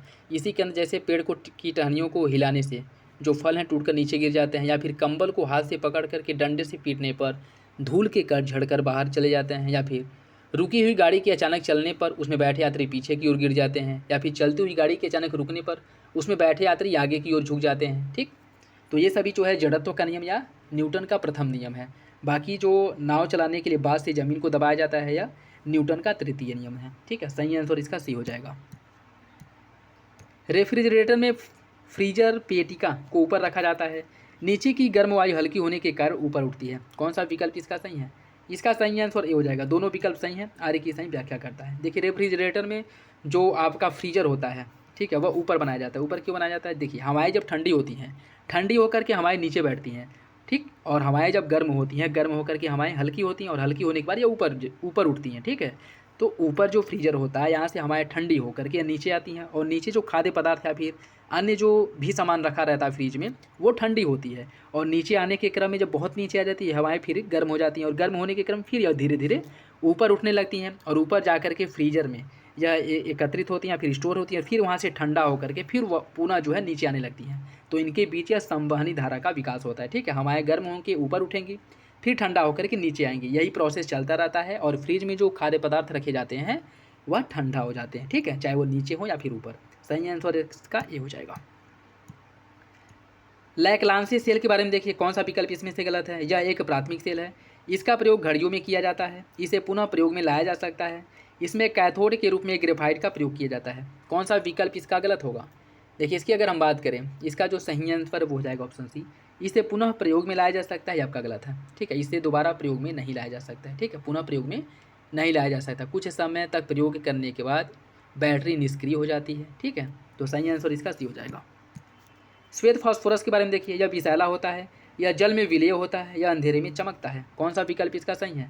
इसका हो जाएगा ऑप्शन बी, पहला और तीसरा सही है, दूसरा गलत है। यह जल में विलेय होता है, आपका गलत है। ठीक है, श्वेत फास्फोरस यह परभासी श्वेत मोमी ठोस होता है, विषैला होता है, जल में अविलेय होता है लेकिन कार्बन डाइऑक्साइड में विलेय होता है, अंधेरे में चमकता है। ठीक, सही आंसर इसका बी हो जाएगा। याद रखिएगा, जल में अविलेय होता है लेकिन जो आपका कार्बन डाइऑक्साइड उसमें विलेय होता है। सल्फ्यूरिक अम्ल के बारे में देखिए, इसका जो किन क्षेत्रों में उपयोग किया जाता है, पेट्रोलियम शोधन में, अपमार्जक में, संचायक बैटरी में, वर्णकों के मध्यवर्तियों के उत्पादन में। कौन सा विकल्प इसका सही होगा? देखिए इसका जो सही आंसर वो हो जाएगा आपका ऑप्शन डी, सभी विकल्प सही है। सल्फ्यूरिक अम्ल का उपयोग जो H2SO4 है, इसका उपयोग इन सभी क्षेत्रों में किया जा सकता है। ठीक, ऑप्शन डी हो जाएगा। निम्नलिखित में से कौन सा एक संघनन बहुलक है? पॉलीथीन, टेफ्लॉन, नायलॉन या फिर एक्रिलोनाइट्राइल। कौन सा विकल्प इसका सही है? इसका जो सही आंसर है वो हो जाएगा ऑप्शन सी, नायलॉन। नायलॉन एक संघनन बहुलक है, ऑप्शन सी हो जाएगा। संघनन बहुलक की अगर बात करें, जैसे नायलॉन हो गया, पॉलिएस्टर हो गया और नोवोलोक हो गया, ये सभी संघनन बहुलक के उदाहरण हैं। बाकी अगर योगज बहुलक पूछ ले तो पॉलीथीन, टेफ्लॉन और पॉलीएक्रिलोनाइट्राइल, ये सभी योगज बहुलक के उदाहरण हैं। ठीक है, तो दोनों याद रखिएगा, क्वेश्चन किसी से भी बन सकता है, ऑप्शन सी हो जाएगा इसका। साबुन कठोर जल में कार्य नहीं करता है। कठोर जल में कैल्शियम और मैग्नीशियम के आयन होते हैं। कौन सा विकल्प इसका सही है? देखिए इसकी अगर हम बात करें, इसका सही आंसर ये हो जाएगा। दोनों विकल्प सही हैं और आगे की सही व्याख्या करता है। साबुन कठोर जल में कार्य नहीं करता है। कठोर जल में कैल्शियम और मैग्नीशियम के आयन होते हैं और यह जो आयन है, सोडियम या फिर पोटेशियम साबुन को कठोर जल में घोलने पर अघुलनशील कैल्शियम और मैग्नीशियम साबुन में क्या करते हैं, कन्वर्ट कर देते हैं। ठीक है, तो सही आंसर इसका ए हो जाएगा। नेक्स्ट देखिए कौन सा इसमें से सही नहीं है। कॉस्टिक सोडा साबुन बनाने में, कैल्शियम ऑक्साइड का उपयोग ब्लीचिंग पाउडर बनाने में, हाइड्रोक्लोरिक अम्ल का उपयोग अम्लराज बनाने में और सल्फ्यूरिक अम्ल फोटोग्राफी में। कौन इसमें से गलत है? इसका जो सही आंसर है वो हो जाएगा आपका ऑप्शन टी, सल्फ्यूरिक अम्ल का प्रयोग फोटोग्राफी में नहीं होता है। इसका जो प्रयोग है वह पेट्रोलियम के शोधन में किया जाता है। फोटोग्राफी में जो होता है वो ऑक्जैलिक अम्ल या फिर ऑक्जैलिक एसिड का उपयोग किया जाता है। ठीक है, तो यही आपका गलत हो जाएगा, ऑप्शन डी। नेक्स्ट देखिए, निम्नलिखित में से किससे कांच पर उत्कीर्ण किया जा सकता है? हीरा से, हाइड्रोफ्लोरिक अम्ल से, अम्लराज से या फिर सांद्र सल्फ्यूरिक अम्ल से। इसका जो सही आंसर हो जाएगा ऑप्शन सी, हीरा से किया जा सकता है और हाइड्रोफ्लोरिक अम्ल से किया जा सकता है। ठीक है, इससे जो है कांच का उत्कीर्ण किया जा सकता है। ऑप्शन सी इसका सही हो जाएगा। नेक्स्ट देखिए, कोयला, पेट्रोलियम, प्राकृतिक गैस, ये सभी जीवाश्म ईंधन है। गैसोहॉल, बेंजीन और एल्कोहल, यह इसका मिश्रण है। भूतापीय ऊर्जा एक अपारंपरिक ऊर्जा का स्रोत है। गोबर गैस में मुख्य रूप से मीथेन और कार्बन डाइऑक्साइड होता है। कौन सा विकल्प इसका सही होगा, ये आपको बताना है। इसका जो सही आंसर वो हो जाएगा ऑप्शन डी, पहला तीसरा चौथा सही है, दूसरा गलत है। ठीक है, दूसरा गलत है, क्यों? क्योंकि जो गैसोहॉल है यह एक ईंधन है जो 10% निर्जल एथेनॉल और 90% गैसोलीन के मिश्रण से बनता है। ठीक है, ये आपका गलत हो जाएगा। बैक्टीरिया के बारे में देखिए, यह प्रतिकूल परिस्थितियों में भी जीवित रह सकती है और यह अपने भोजन के लिए मृत कार्बनिक पदार्थों पर निर्भर रहता है। कौन सा विकल्प इसका सही है? इसका हो जाएगा आपका ऑप्शन ए, दोनों विकल्प सही है बैक्टीरिया के बारे में, ऑप्शन ए सही हो जाएगा। प्रोटोजोआ के बारे में देखिए, यह हवा, जल और मिट्टी में पाए जाते हैं। यह रोगाणुजनक होते हैं। इनका उपयोग खाना बनाने में होता है और यह जो है प्रतिजैविक होते हैं, अर्थात एंटीबायोटिक होते हैं। कौन सा विकल्प इसका सही है, ये आपको बताना है। कूट के हिसाब से सही आंसर का चयन करना है। देखिए प्रोटोजोआ के बारे में सभी विकल्प आपके सही हो जाएंगे। ठीक है, प्रोटोजोआ के बारे में सभी विकल्प सही हैं, ऑप्शन डी इसका सही हो जाएगा। नेक्स्ट देखिए, इसमें सूची फर्स्ट को सूची सेकंड से सम्मिलित करना है। सूची फर्स्ट को सूची सेकंड से सम्मिलित करना है। यूलोथ्रिक्स जो पादप है और वर्ग हैं, कौन सा पादप किस वर्ग के अंतर्गत आता है उसे आपको सम्मिलित करना है। यूलोथ्रिक्स की अगर हम बात करें, यह आपके शैवाल के अंतर्गत आता है। स्फैगनम यह मॉस के अंतर्गत, और इक्विसीटम जो है टेरिडोफाइड के अंतर्गत, पाइनस या जिम्नोस्पर्म के अंतर्गत। ठीक है, सही आंसर इसका ए हो जाएगा, 1 2 3 4, 1 2 3 4। ठीक, उभयचर के बारे में देखिए, कौन सा कथन गलत है। इनकी त्वचा शल्ययुक्त होती है। इनमें श्वसन, क्लोम, फुफ्फुस और त्वचा तीनों के द्वारा होता है। इनके हृदय में 3 प्रकोष्ठ होते हैं और इनमें बाह्य निषेचन होता है। कौन सा विकल्प इसका गलत है? देखिए इसकी अगर हम बात करें, इसका सही आंसर हो जाएगा आपका ऑप्शन है, इनकी त्वचा शल्कयुक्त होती है, आपका गलत है। ठीक है, उभयचर जो जल और स्थल दोनों पे रह सकते हैं। उभयचर की जो त्वचा है नम शल्क रहित होती है, न कि शल्कयुक्त होती है। इनके नेत्र पलक वाले होते हैं और इनमें जो श्वसन होता है क्लोम, फुफ्फुस और त्वचा तीनों के माध्यम से होता है। हृदय 3 प्रकोष्ठ होता है, मतलब हृदय में 3 प्रकोष्ठ पाए जाते हैं, 2 आलिंद और 1 नीलय। ठीक, यह असमतापी होते हैं। नर और मादा अलग अलग होते हैं और इनमें बाह्य निषेचन होता है, जैसे बूफो जो टोड हो गया, राना टिग्रिन अर्थात मेढक और वृक्ष मेढक हो गए, सालामेंडर हो गया, पाद रहित उभयचर हो गए। ठीक है, ये सभी जो है इसी के अंतर्गत आते हैं। ठीक है, तो इसका ए जो है सही हो जाएगा। यकृत के बारे में देखिए, यह मानव शरीर की सबसे बड़ी ग्रंथि है और इसकी कोशिकाओं से पित्त रस का स्त्राव होता है। कौन सा विकल्प इसका सही होगा? इसका सही आंसर हो जाएगा ऑप्शन ए, दोनों विकल्प सही हैं, ऑप्शन ए इसका सही है। निम्नलिखित में से कौन सा एक सही नहीं है? क्रूसीफेरी फूलगोभी, मालवेसी भिंडी, लेग्यूमिनेसी इमली और कंपोजिटी नींबू। कौन सा विकल्प इसमें से गलत है? देखिए इसका जो सही आंसर है वो हो जाएगा ऑप्शन डी, कंपोजिटी नींबू आपका गलत है। कंपोजिटी के अंतर्गत सूरजमुखी हो गया, सलाद, जीनिया, जंगली भंगरा और गेंद, ये सभी जो है कंपोजिटी के अंतर्गत आते हैं। बाकी नींबू जो है यह रूटेसी कुल के अंतर्गत आता है, ठीक है, रूटेसी कुल के अंतर्गत, ठीक। इसका सही आंसर डी हो जाएगा। पौधों में निषेचन के बाद युग्मनज से निम्नलिखित में से किसका निर्माण होता है? बीज, भ्रूण, फल या फिर वर्तिका। इसका सही आंसर ऑप्शन बी, भ्रूण का निर्माण होता है। ऑप्शन बी इसका सही हो जाएगा। बबल बेबी रोग के बारे में देखिए, यह पानी के बुलबुले के कारण होता है। रोगग्रस्त शिशु लार के बुलबुले बनाता है। रोगग्रस्त शिशु का उपचार जर्म रहित प्लास्टिक के बुलबुले में किया जाता है। इस रोग को पानी के बुलबुले से ही ठीक किया जाता है। कौन सा विकल्प ब्लू बेबी सिंड्रोम या बबल बेबी रोग के बारे में सही है? देखिए इसकी अगर हम बात करें, इसका जो सही आंसर है वो हो जाएगा ऑप्शन सी, रोगग्रस्त शिशु का उपचार जर्म रहित प्लास्टिक के बुलबुले में किया जाता है, आपका सही है। बाकी विकल्प गलत है। बबल बेबी रोग की अगर हम बात करें तो इस रोग से जन्म के समय ही शिशु का जो प्रतिरक्षा तंत्र है वो कार्य नहीं करता है। इस कारण जो रोगी संक्रामक रोगी के प्रति अति संवेदनशील होते हैं। बाह्य वातावरण में उपस्थित हानिकारक जो रोगाणु होते हैं इनकी प्रति सुरक्षा में यह बहुत ज़्यादा असमर्थ होते हैं। कह सकते हैं कि इनके अंतर्गत उतनी एंटीबॉडी नहीं होती है कि बाहर से जो रोगाणु आ रहे हैं उनसे सुरक्षा कर सकें, ठीक है। और इनका जो सुरक्षा कवच के रूप में प्लास्टिक के बुलबुले में इनक्यूबेटर जैसी व्यवस्था करके उसमें इनका उपचार या फिर इलाज किया जाता है, ठीक है। सही आंसर इसका सी हो जाएगा। हिमालय से दूर पूर्व से पश्चिम की ओर जाने पर वर्षा की मात्रा बढ़ती है। उत्तर प्रदेश का गोरखपुर क्षेत्र सर्वाधिक वर्षा वाला जिला है। कौन सा विकल्प इसका सही है? दूसरा आपका सही है, पहला गलत है। हिमालय से दूर पूर्व से पश्चिम, हिमालय से दूर पूर्व से पश्चिम जाएंगे तो वर्षा की मात्रा कम होगी, ठीक है।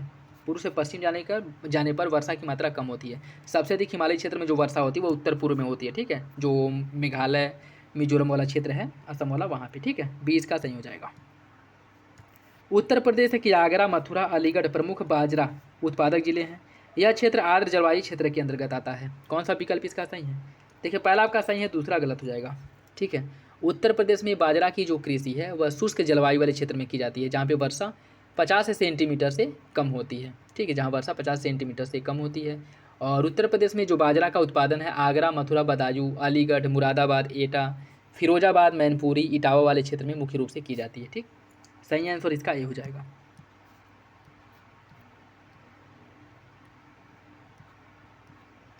उत्तर प्रदेश सरकार द्वारा किसानों को उनके उत्पादों का उचित दाम दिलाने के लिए कौन से स्थान पर कृषि पार्क की स्थापना की गई है? कृषि पार्क का स्थापना किया गया है सहारनपुर में। एक सेकेंड, कूट के हिसाब से आपको बताना है कौन सा विकल्प सही है, ठीक है।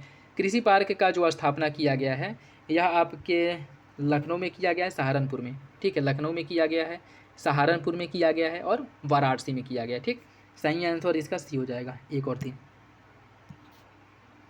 उत्तर प्रदेश में प्रवाहित होने वाली गोमती नदी के बारे में देखिए। यह पीलीभीत जिले में स्थित पनौरी फूलहर ताल से निकलती है। यह उत्तर प्रदेश की सबसे प्रदूषित नदी है। यह कन्नौज के पास गंगा नदी में मिल जाती है। कौन सा विकल्प गोमती नदी के बारे में सही है? इसका सही आंसर हो जाएगा ऑप्शन है, पहला, दूसरा सही है, तीसरा गलत है। यह कन्नौज के पास गंगा नदी में मिल जाती है, आपका गलत है, ठीक है। गोमती नदी की अगर हम बात करें, इसकी जो कुल लंबाई है 940 किलोमीटर है। और यह गंगा नदी के संगम, यह गोमती और गंगा नदी के संगम पर मार्कंडे महादेव मंदिर का क्या किया गया है? मंदिर है, ठीक है। गोमती नदी उत्तर प्रदेश की सबसे प्रदूषित नदी है। राज्य की जो अधिकारियों द्वारा निगरानी से पता चला है कि इसका पानी नहाने के लिए भी अनुपयुक्त है, ठीक, अर्थात ये भी जो है बहुत ज़्यादा क्या हो गया है, मतलब प्रदूषित हो गया है। और यह जो है लखनऊ और जौनपुर खंड को देश में सबसे प्रदूषित नदी खंड घोषित किया गया है CPCB द्वारा। गोमती नदी को प्रदूषित करने में जो मुख्य योगदान करता है वो सीवेज और जो औद्योगिक अपशिष्ट है इनके द्वारा क्या हो गया है, इनके द्वारा जो यह मतलब प्रदूषित हुई है, ठीक है। बाकी इसका उद्गम पीलीभीत जिले के पनौली फूलर ताल से होता है। पीलीभीत से यह शाहजहाँपुर, खीरी, सीतापुर, लखनऊ, सुल्तानपुर और जौनपुर आदि जिलों में बहती हुई गाजीपुर के निकट कैथी नामक स्थान पर गंगा नदी मिल जाती है, ठीक है। गाजीपुर के निकट कैथी नामक स्थान पर गंगा नदी मिलती है, ठीक है, न कि कन्नौज के पास। तो सही आंसर इसका पहला, दूसरा सही है, तीसरा गलत है, ऑप्शन ए हो जाएगा। निम्नलिखित में से कौन सी धातु मिर्जापुर में पाई जाती है? यूरेनियम, एंडोलूसाइट, डोलोमाइट या फिर प्लेटिनम। इसका सही आंसर हो जाएगा ऑप्शन बी, मिर्जापुर में पाया जाता है एंडोलूसाइट और डोलोमाइट, ठीक है, एंडोलूसाइट और डोलोमाइट, ऑप्शन बी हो जाएगा।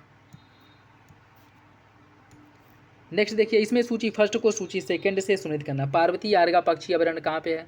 पार्वती आरगा जो है आपके गोंडा में है, ठीक है। कैमूर वन्यजीव विहार है मिर्ज़ापुर में, यह आपके मिर्ज़ापुर में है। पटना पक्षी विहार है एटा जिले में, और चंद्रप्रभा है चंदौली में। इसका जो सही आंसर है वो हो जाएगा आपका ऑप्शन, इसका सही आंसर 3, 1, 4, तो ऑप्शन सी हो जाएगा, ऑप्शन सी इसका सही है। उत्तर प्रदेश में पाए जाने वाले वनों के बारे में देखिए, यहाँ के कुल भौगोलिक क्षेत्रफल के लगभग 11.4% भाग पर वन है। लखीमपुर खीरी अति सघन वन क्षेत्रफल वाला जिला है। कौन सा विकल्प इसका सही है? देखिए, जिसका दूसरा आपका सही है, पहला गलत है, ठीक है, पहला गलत हो जाएगा, क्योंकि वर्तमान में उत्तर प्रदेश के कुल भौगोलिक क्षेत्रफल का केवल 6.14% ही भाग वन आच्छादित है, ठीक है। और इसमें क्या कह रहा है कि इसका भौगोलिक क्षेत्रफल का लगभग 11.4% भाग वन आच्छादित है, जो कि गलत है, ठीक है। दूसरा सही है, पहला गलत है। निम्नलिखित में से उत्तर प्रदेश से होकर गुजरने वाली सबसे लंबी जो राष्ट्रीय राजमार्ग है वो कौन सी है? उत्तर प्रदेश से होकर गुजरने वाला सबसे राष्ट्रीय राजमार्ग जो है, इनको आपको बताना है कि कौन सा है वो, ठीक है। देखिए, यह राष्ट्रीय राजमार्ग 34 है, ठीक है, राष्ट्रीय राजमार्ग 34 है। और यह जो अगर हम बात करें, यह उत्तराखंड से मध्य प्रदेश तक जाती है, और यह राजमार्ग उत्तर प्रदेश में 723 किलोमीटर लंबा है उत्तर प्रदेश में, ठीक है। सही आंसर इसका डी हो जाएगा। जनगणना तो जारी के अनुसार उत्तर प्रदेश में सर्वाधिक जनसंख्या वाले जिलों का बढ़ते क्रम में कौन सा स्थान है, उसे आपको बताना है। देखिए, इसका जो सही आंसर है आजमगढ़, गाजियाबाद, मुरादाबाद और प्रयागराज, ऑप्शन सी इसका सही हो जाएगा, ऑप्शन सी। ग्रीन राइजिंग पहल के बारे में देखिए, इसकी शुरुआत COP27 शिखर सम्मेलन में की गई थी, और इसका उद्देश्य युवाओं को जमीनी स्तर पर प्रभावशाली पर्यावरणीय कार्यों में शामिल करना है। इसका सही आंसर हो जाएगा बी। दूसरा सही है, पहला गलत है, ठीक है, क्योंकि इसकी जो शुरुआत की गई थी COP27 नहीं बल्कि COP28 में की गई थी। COP28 में इसकी शुरुआत की गई थी, और यह दुबई में हुआ था, ठीक है। सही आंसर इसका बी हो जाएगा। पद्म पुरस्कार 2024 के बारे में देखिए, बिंदेश्वर पाठक, M वेंकैया नायडू, M फातिमा बीबी और श्री राम नाइक, किनको पद्म विभूषण से सम्मानित किया गया था? देखिए, इसकी अगर हम बात करें, इसका सही आंसर हो जाएगा आपका ऑप्शन बी, ऑप्शन बी हो जाएगा, ठीक है। किसको किसको दिया गया था? वैजयंती माला को दिया गया था कला के क्षेत्र में, और चिरंजीवी को कला के क्षेत्र में, वेंकैया नायडू को सार्वजनिक मामले के क्षेत्र में, बिंदेश्वर पाठक को मरणोपरांत दिया गया था सामाजिक कार्य के क्षेत्र में, और जो पद्मा सुब्रमण्यम है इनको भी कला के क्षेत्र में दिया गया था, ठीक है। ऑप्शन बी हो जाएगा। स्वच्छ सर्वेक्षण 2023 के बारे में देखिए, प्रयागराज, बिजनौर, हरिद्वार, वाराणसी, गंगा किनारे बसे स्वच्छ नगरों को शीर्ष से निम्न की ओर व्यवस्थित करना है, ठीक है, शीर्ष से निम्न की क्रम में व्यवस्थित करना है। इसका हो जाएगा आपका 4, 1, 2, 3, ऑप्शन है 4, 1, 2, 3। दिबांग बहुउद्देशीय जल विद्युत परियोजना के बारे में देखिए, इसका विकास NHPC लिमिटेड द्वारा किया गया है, और इससे स्वच्छ एवं हरित ऊर्जा प्राप्त होती है। कौन सा विकल्प इसका सही होगा?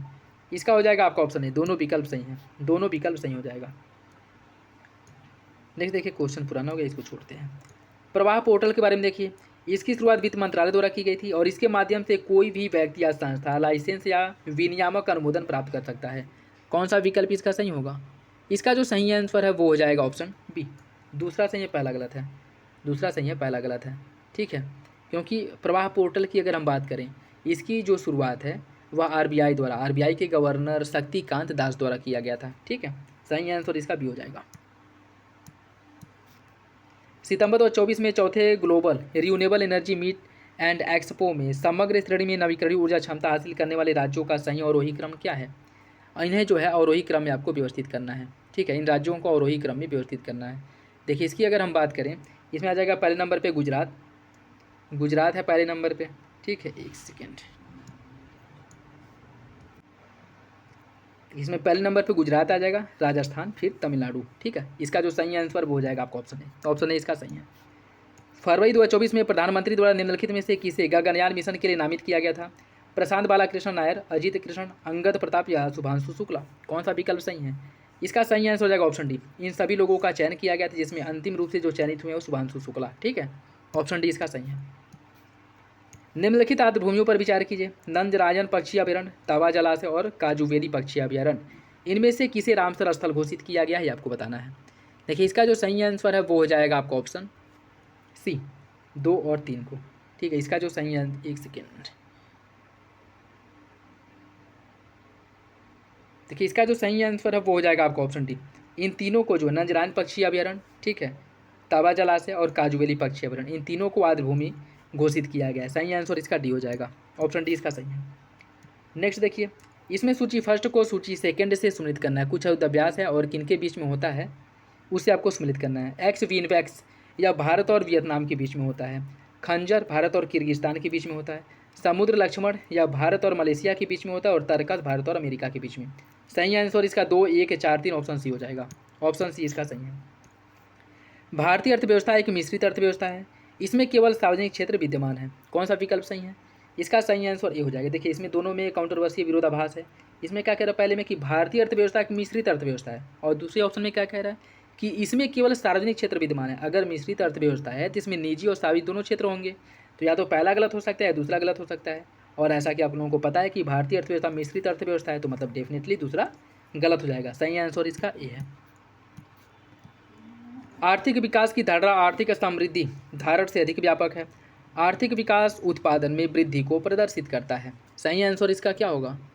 इसका जो सही आंसर वो हो जाएगा ऑप्शन है, पहला सही है दूसरा गलत है। आर्थिक विकास की धारणा आर्थिक समृद्धि की धारणा से अधिक व्यापक है। ठीक है, आर्थिक विकास उत्पादन में वृद्धि को प्रदर्शित करता है। ठीक, इसमें बताना है कौन सा विकल्प इसका सही है। पहला आपका सही हो जाएगा, दूसरा गलत है। ठीक है, आर्थिक विकास जो है यह केवल उत्पादन में वृद्धि को प्रदर्शित नहीं करता है। ठीक है, अगर आर्थिक विकास के साथ साथ उत्पादन का लाभ जो है सब तक समुचित रूप से पहुंचता है, तब इसका जो ये होगा कि हाँ इसका जो आर्थिक विकास जो है यह अच्छे से हुआ है। ठीक है, जैसे अगर कुछ लोगों के पास ही जैसे 2-3% पूरे भारत की जो आबादी है उसमें से केवल 2-3% के पास ही अगर कुल वेल्थ या कह सकते हैं कुल संपत्ति का 99% है, तो क्या इसको आर्थिक विकास कहेंगे? बिल्कुल नहीं कहेंगे। ठीक है, अगर आर्थिक विकास सबके बीच में समान रूप से वितरित होता है तब इसको कहेंगे आर्थिक विकास। ऑप्शन ए इसका सही हो जाएगा। कुजनेट्स वक्र के बारे में देखिए, यह कर की दरों और सरकारों द्वारा एकत्रित कर राजस्व की राशि के बीच संबंध को दर्शाता है। इसमें प्रति व्यक्ति आय की वृद्धि के साथ शुरू में आय की विषमता बढ़ती है और अंत में आय वृद्धि के साथ आय वितरण की विषमता कम होती है। कौन सा विकल्प इसका सही होगा? इसका हो जाएगा ऑप्शन बी, दूसरा सही है पहला गलत है। दूसरा सही है पहला गलत है। कुजनेट्स वक्र की अगर हम बात करें, यह वक्र आर्थिक विकास और असमानता के बीच संबंध को दर्शाता है और यह उल्टा यू आकार का होता है। ठीक है, यू आकार का, जिसका अर्थ होता है कि शुरुआती आर्थिक विकास में अधिक असमानता होती है और बाद में असमानता में धीरे धीरे कमी देखने को मिलता है। ठीक है, पहला गलत हो जाएगा, दूसरा सही है।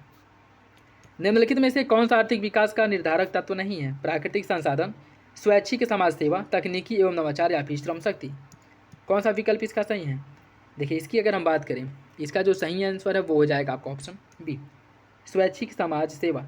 यह आर्थिक विकास का निर्धारक तत्व नहीं है। ठीक, ऑप्शन बी हो जाएगा। बैंक दर के बारे में देखिए, यह वह ब्याज दर है जिसके आधार पर आरबीआई वाणिज्यिक बैंकों को अल्पकालीन अवधि के लिए ऋण देती है। यह वाणिज्यिक बैंकों की साख ऋण क्षमता को प्रभावित करता है। कौन सा विकल्प इसका सही है? इसका जो सही आंसर है वो हो जाएगा ऑप्शन बी, दूसरा सही है पहला गलत है। पहला गलत है क्यों? क्योंकि यह वह ब्याज दर होता है, जो बैंक दर है वह ब्याज दर होता है जिसके आधार पर आरबीआई वाणिज्यिक बैंकों को दीर्घकालीन अवधि के लिए ऋण देती है, न कि कम अवधि के लिए। ठीक है, सही आंसर इसका बी हो जाएगा। भारत में विदेशी मुद्रा का संरक्षक, निवेशक और प्रबंधक किसके द्वारा किया जाता है? यह जो होता है आरबीआई द्वारा होता है। ठीक है, आरबीआई द्वारा। सही आंसर इसका सी हो जाएगा। निम्नलिखित में से कौन सा चालू खाते के संदर्भ में सही नहीं है? यह वस्तुओं एवं सेवाओं की आयात निर्यात को संतुलित करता है। इसमें केवल अदृश्य मदों को प्रदर्शित किया जाता है। यह पूंजी भंडार के परिमाण में परिवर्तन को व्यक्त करता है। कौन चालू खाते के बारे में सही नहीं है? कूट के हिसाब से आपको सही आंसर का चयन करना है। इसका हो जाएगा ऑप्शन सी, दूसरा तीसरा गलत है। ठीक है, चालू खाते की अगर हम बात करें, यह खाता वस्तुओं सेवाओं के आयात निर्यात, व्यापार संतुलन, अदृश्य मद संतुलन और एक पक्षीय हस्तांतरण से संबंधित होता है। इसमें दृश्य अदृश्य मदें होती हैं, सीमा परिवहन, पर्यटन, उपहार, ये सभी जो है इसमें शामिल होती हैं। ठीक है, तो दूसरा तीसरा गलत हो जाएगा। नेक्स्ट देखिए, इसमें सूची फर्स्ट को सूची सेकंड से सम्मिलित करना है। सूची फर्स्ट को सूची सेकंड से सम्मिलित करना है। सरकारी आयोग का गठन किस लिए किया गया था? देखिए सरकारी आयोग के गठन की अगर हम बात करें, इसका गठन किया गया था केंद्र राज्य संबंधों के लिए। गाइपोरिया समिति का जो गठन हुआ था, यह हुआ था बैंकिंग सेवा में सुधार के लिए। नरसिम्हन समिति वित्तीय सुधार के लिए किया गया था और राजा चिलैया समिति का गठन कर सुधार के लिए किया गया था। ठीक है, और इसमें अगर इसका डेट पूछ ले तो याद रखिएगा, सरकारी आयोग का जो गठन किया गया था यह 1983 में किया गया था, सरकारी आयोग का गठन। ठीक है, गाइपोरिया समिति का गठन किया गया था 1990 में, इसको क्रम से लगाने के लिए भी पूछ सकता है। ठीक है, नरसिम्हन समिति का गठन 1991 में किया गया था। ठीक, 1991 में किया गया था और राजा चिलैया समिति का गठन भी 1991 में किया गया था। ठीक है, याद रखिएगा, सही आंसर इसका सी हो जाएगा। भारत में निर्धनता के बारे में देखिए, भारत में निर्धनता के स्तर का आकलन परिवार के उपभोग व्यय के आधार पर किया जाता है। सापेक्ष गरीबी के अंतर्गत निर्धनता का आकलन तुलनात्मक परिप्रेक्ष्य में किया जाता है। कौन सा विकल्प इसका सही है? इसका सही आंसर हो जाएगा ऑप्शन सी, दोनों विकल्प सही हो जाएगा। ठीक है, निर्धनता के बारे में दोनों विकल्प सही हैं। नाबार्ड के बारे में देखिए, जब भारत में कृषि एवं ग्रामीण विकास क्षेत्र को वित्त प्रदान करने वाली सर्वोच्च संस्था है और स्थापना इसका 1992 में किया गया था। नाबार्ड के बारे में कौन सा विकल्प सही है? देखिए, पहला इसका सही हो जाएगा, दूसरा गलत है। ठीक है, दूसरा गलत है। क्यों? क्योंकि नाबार्ड का जो स्थापना है यह 1982 में किया गया था, न कि 1992 में। ठीक, ऑप्शन डी इसका सही है। आध्यात्मक शासन प्रणाली के बारे में देखिए, इसमें राष्ट्रपति एक निश्चित कार्यकाल के लिए मुख्य कार्यपालक होता है। इस प्रणाली में राष्ट्रपति आम नागरिकों में से अपने मंत्री को चुनता है। कौन सा कथन इसका सही है? इसका हो जाएगा आपका ऑप्शन ए, पहला आपका सही है। ठीक है, देख, आध्यात्मक शासन प्रणाली एक होता है और संसदीय शासन प्रणाली। आध्यात्मक शासन प्रणाली में ये होता है कि वास्तविक और कार्यपालिक, ठीक है, दोनों शासन प्रमुख के रूप में एक ही व्यक्ति होता है, जैसे कि अमेरिका में है। और संसदीय शासन प्रणाली में जो संवैधानिक प्रमुख के रूप में कोई दूसरा होता है और वास्तविक जो प्रमुख है वो कोई और होता है। जैसे संवैधानिक प्रमुख की बात करें भारत में तो वो राष्ट्रपति होता है, लेकिन जो वास्तविक सत्ता होती है वो प्रधानमंत्री के पास होती है। ठीक है, तो यह संसदीय और आध्यात्मक शासन प्रणाली में यह मेजर अंतर होता है, डिफरेंस होता है। ठीक है, सही आंसर इसका ए हो जाएगा, याद रखिएगा। संविधान सभा में किसने कहा था कि संसदीय प्रणाली से हमारा अभिप्राय एक व्यक्ति एक वोट से है? यह कथन किसका है? आपको बताना है। देखिए, यह कथन जो है डॉक्टर भीमराव अंबेडकर का है। ठीक है, ऑप्शन सी इसका सही हो जाएगा। निम्नलिखित में से कौन सा मूल अधिकार विदेशियों को प्राप्त है? विधि के समक्ष समता, प्रारंभिक शिक्षा का अधिकार, वाक एवं अभिव्यक्ति की स्वतंत्रता, धर्म जनस्थान पर विभेद का प्रतिषेध। कौन सा विकल्प इसका सही है? इसका सही आंसर हो जाएगा आपका ऑप्शन ए। इसमें से क्या पूछा है कि कौन से मूल अधिकार विदेशियों को प्राप्त हैं? ठीक है, इसके अंतर्गत अगर हम बात करें, विधि के समक्ष समता अर्थात अनुच्छेद 14 और प्रारंभिक शिक्षा का अधिकार, प्रारंभिक शिक्षा का जो अधिकार है, ठीक, अनुच्छेद 21। ठीक है, प्रारंभिक शिक्षा का अधिकार अनुच्छेद 21 सब क्लॉज ए या फिर सब क्लॉज क, यह जो है भारतीय और विदेशी दोनों नागरिकों को प्राप्त है। बाकी कुछ ऐसे अनुच्छेद हैं जो केवल भारतीय नागरिकों को प्राप्त है, और वो अनुच्छेद हैं अनुच्छेद 15, अनुच्छेद 16, 16, 19, 29, 30। यह मौलिक अधिकार केवल भारतीय नागरिकों को प्राप्त है। ठीक है, तो सही आंसर इसका ये हो जाएगा। निम्नलिखित में से कौन एक सही सुमेलित नहीं है? अनुच्छेद 40 में ग्राम पंचायतों के गठन की बात की गई है, 43 में सहकारी समिति का, 45 में कृषि पशुपालन का, 51 में अंतर्राष्ट्रीय शांति एवं सुरक्षा की बात की गई है। कौन सा विकल्प इसका गलत है? इसका जो सही आंसर है वो हो जाएगा ऑप्शन सी। अनुच्छेद 45 की अगर हम बात करें, इसमें बालपन पूर्व देखभाल अर्थात 6 वर्ष से कम आयु के बच्चों की शिक्षा की बात की गई है। ठीक है, शिक्षा व्यवस्था की बात की गई है, तो सी इसका सही हो जाएगा। निम्नलिखित में से कौन सा एक मूल कर्तव्य नहीं है? स्त्रियों के सम्मान के प्रतिकूल प्रथाओं का त्याग करना, प्राकृतिक पर्यावरण की रक्षा करना, वैज्ञानिक दृष्टिकोण का विकास करना, जीवन स्तर सुधारने का प्रयास करना। कौन इसमें से मूल कर्तव्य नहीं है? इसका सही आंसर हो जाएगा ऑप्शन डी, जीवन स्तर को सुधारने का प्रयास करना या मूल कर्तव्य नहीं है। ठीक है, तो सही आंसर डी हो जाएगा। कावेरी जल विवाद के बारे में देखिए, इसके द्वारा जो न्यायाधिकरण बनाया गया था, इसके अंतर्गत कौन कौन से राज्य आते हैं? कर्नाटक, केरल, तमिलनाडु, पुदुचेरी। इसका सही आंसर क्या होगा?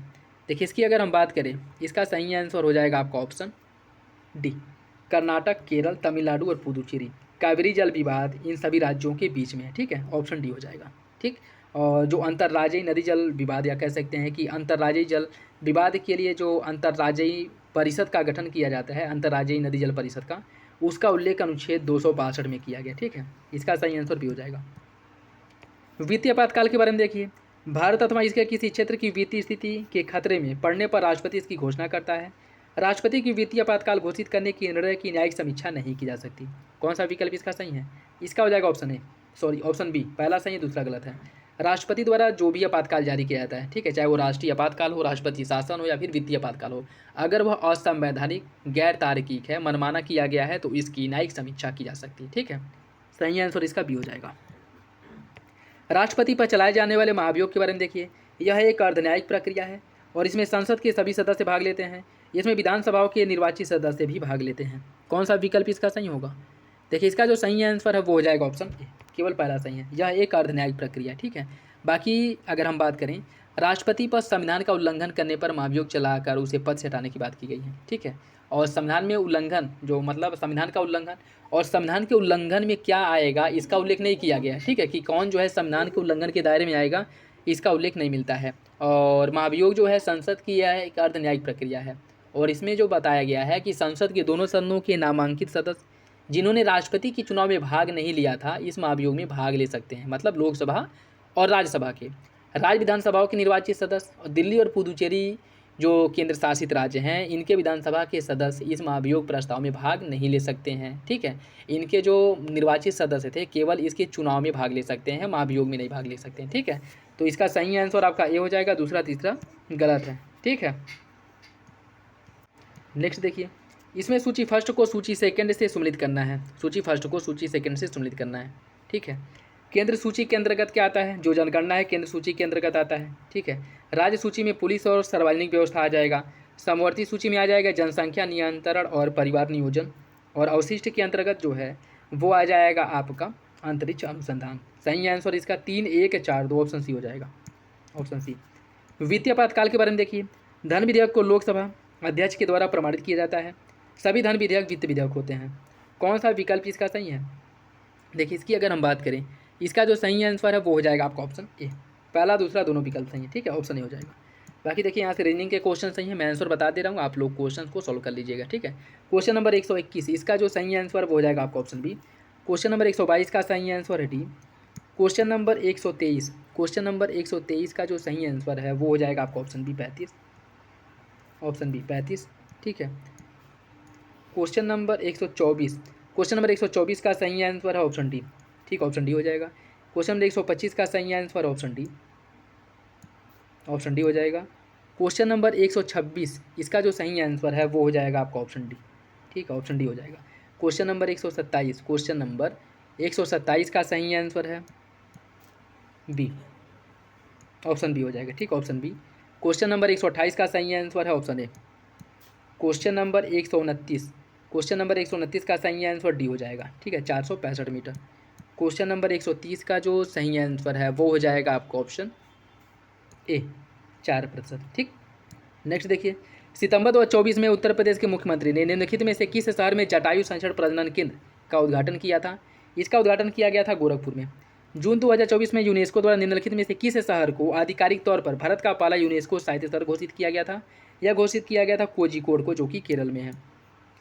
2024 में भूटान का स्वच्छ नागरिक सम्मान ऑर्डर ऑफ द डूक ग्याल्पो किसे दिया गया था? यह दिया गया था प्रधानमंत्री को। एक सेकेंड, यह जो दिया गया था भारत के प्रधानमंत्री को दिया गया था। ठीक है, भारत के प्रधानमंत्री को दिया गया था। तो जो सही आंसर है वो हो जाएगा आपका ऑप्शन ए, ऑप्शन ए हो जाएगा। 2024 में निम्नलिखित में से किस देश को न्यू डेवलपमेंट बैंक का 9वां सदस्य नामित किया गया? कह सकते हैं 9वें सदस्य के रूप में इसे शामिल किया गया है अल्जीरिया, ऑप्शन सी हो जाएगा। नेक्स्ट देखिए, इसमें सूची फर्स्ट को सूची सेकंड से सम्मिलित करना है। कुछ टीके का नाम है और संबंधित रोग है। ठीक है, इसमें अगर हम बात करें, जो क्यूडेंग टीका है डेंगू के लिए है, R21 मैट्रिक्स एम मलेरिया के लिए, हिलकॉल हैजा के लिए और यूबीकॉल 5 एम पॉक्स के लिए। कौन सा विकल्प इसका सही है? इसका सही आंसर हो जाएगा आपका ऑप्शन डी, ऑप्शन डी इसका सही है। ठीक है, ऑप्शन डी इसका सही हो जाएगा। नेक्स्ट देखिए, इसमें सूची फर्स्ट को सूची सेकंड से सम्मिलित करना है। कुछ है इसमें आपके अंतर्राष्ट्रीय वर्ष दिए गए हैं, दिवस दिए गए हैं और किस तारीख को मनाया जाता है उससे आपको सम्मिलित करना है। ठीक, अंतर्राष्ट्रीय प्रवासी दिवस कब मनाया जाता है? अंतर्राष्ट्रीय जो प्रवासी दिवस है यह मनाया जाता है 18 दिसंबर को, 18 दिसंबर को मनाया जाता है। विश्व उपभोक्ता अधिकार दिवस 15 मार्च को मनाया जाता है। अंतर्राष्ट्रीय सहकारिता दिवस मनाया जाता है 6 जुलाई को, और विश्व रेबीज दिवस मनाया जाता है 28 सितंबर को। सही आंसर इसका बी हो जाएगा, 4, 3, 1, 2 ऑप्शन बी इसका सही है। 9वें ICC पुरुष T20 विश्व कप 2024 में निम्नलिखित में से किसे प्लेयर ऑफ द टूर्नामेंट दिया गया था? यह दिया गया था जसप्रीत बुमराह को, ऑप्शन सी हो जाएगा। नेक्स्ट देखिए, इसमें भी सूची फर्स्ट को सूची सेकंड से सम्मिलित करना है। सूची फर्स्ट को सूची सेकंड से। कुछ पुस्तक दिए गए हैं, उसके लेखक मोदी द चैलेंज ऑफ 2024, इसकी रचना की थी मिनहाज मर्चेंट ने। 11 रूल्स फॉर लाइफ, इसकी रचना जो की गई थी चेतन भगत ने द्वारा की गई थी। ठीक है, द योग सूत्रांश फॉर चिल्ड्रेन, इसकी जो रचना है रूपा पाई ने की थी, रूपा पाई ने। और नए भारत का समवेद नरेंद्र मोदी। सही आंसर इसका जो है वो हो जाएगा 2, 3, 1, 4, 2, 3, 1, 4 ऑप्शन डी इसका सही है। राष्ट्रीय युवा महोत्सव 2024 के बारे में देखिए, इसका आयोजन नासिक में हुआ था और इसका उद्घाटन प्रधानमंत्री मोदी ने किया था। इसका सही आंसर ये हो जाएगा, दोनों विकल्प सही हैं। ठीक, नेक्स्ट देखिए, और आज का लास्ट क्वेश्चन, 66वां रहमान मैग्सेसे पुरस्कार 2024 के बारे में। यह किसे दिया गया था? यह दिया गया था फुत्सो कर्मा, गुयेन थी नयोक, फुआंग, फरहान फरवीज, इन सभी को दिया गया था। ठीक है, सही आंसर इसका डी हो जाएगा। ठीक, ऑप्शन डी इसका सही है। तो जीएस का ये था आज का लास्ट क्वेश्चन। और कमेंट बॉक्स में बताइएगा कि ये प्रैक्टिस सेट आप लोगों को कैसा लगा, और जिस क्वेश्चंस को, किसी भी क्वेश्चंस को लेकर के डाउट हो, कन्फ्यूजन हो, कमेंट बॉक्स में कमेंट करके पूछ सकते हैं। बाकी इसके अगले वीडियो में जो हिंदी वाला सेक्शन है उसको कवर किया जाएगा, ठीक है। बाकी अपना फीडबैक कमेंट बॉक्स में जरूर दीजिएगा, और कितने क्वेश्चंस आप लोगों के सही हुए हैं ज़रूर बताइएगा। तो चलिए मिलते हैं अगले वीडियो में, तब तक के लिए धन्यवाद, जय हिंद।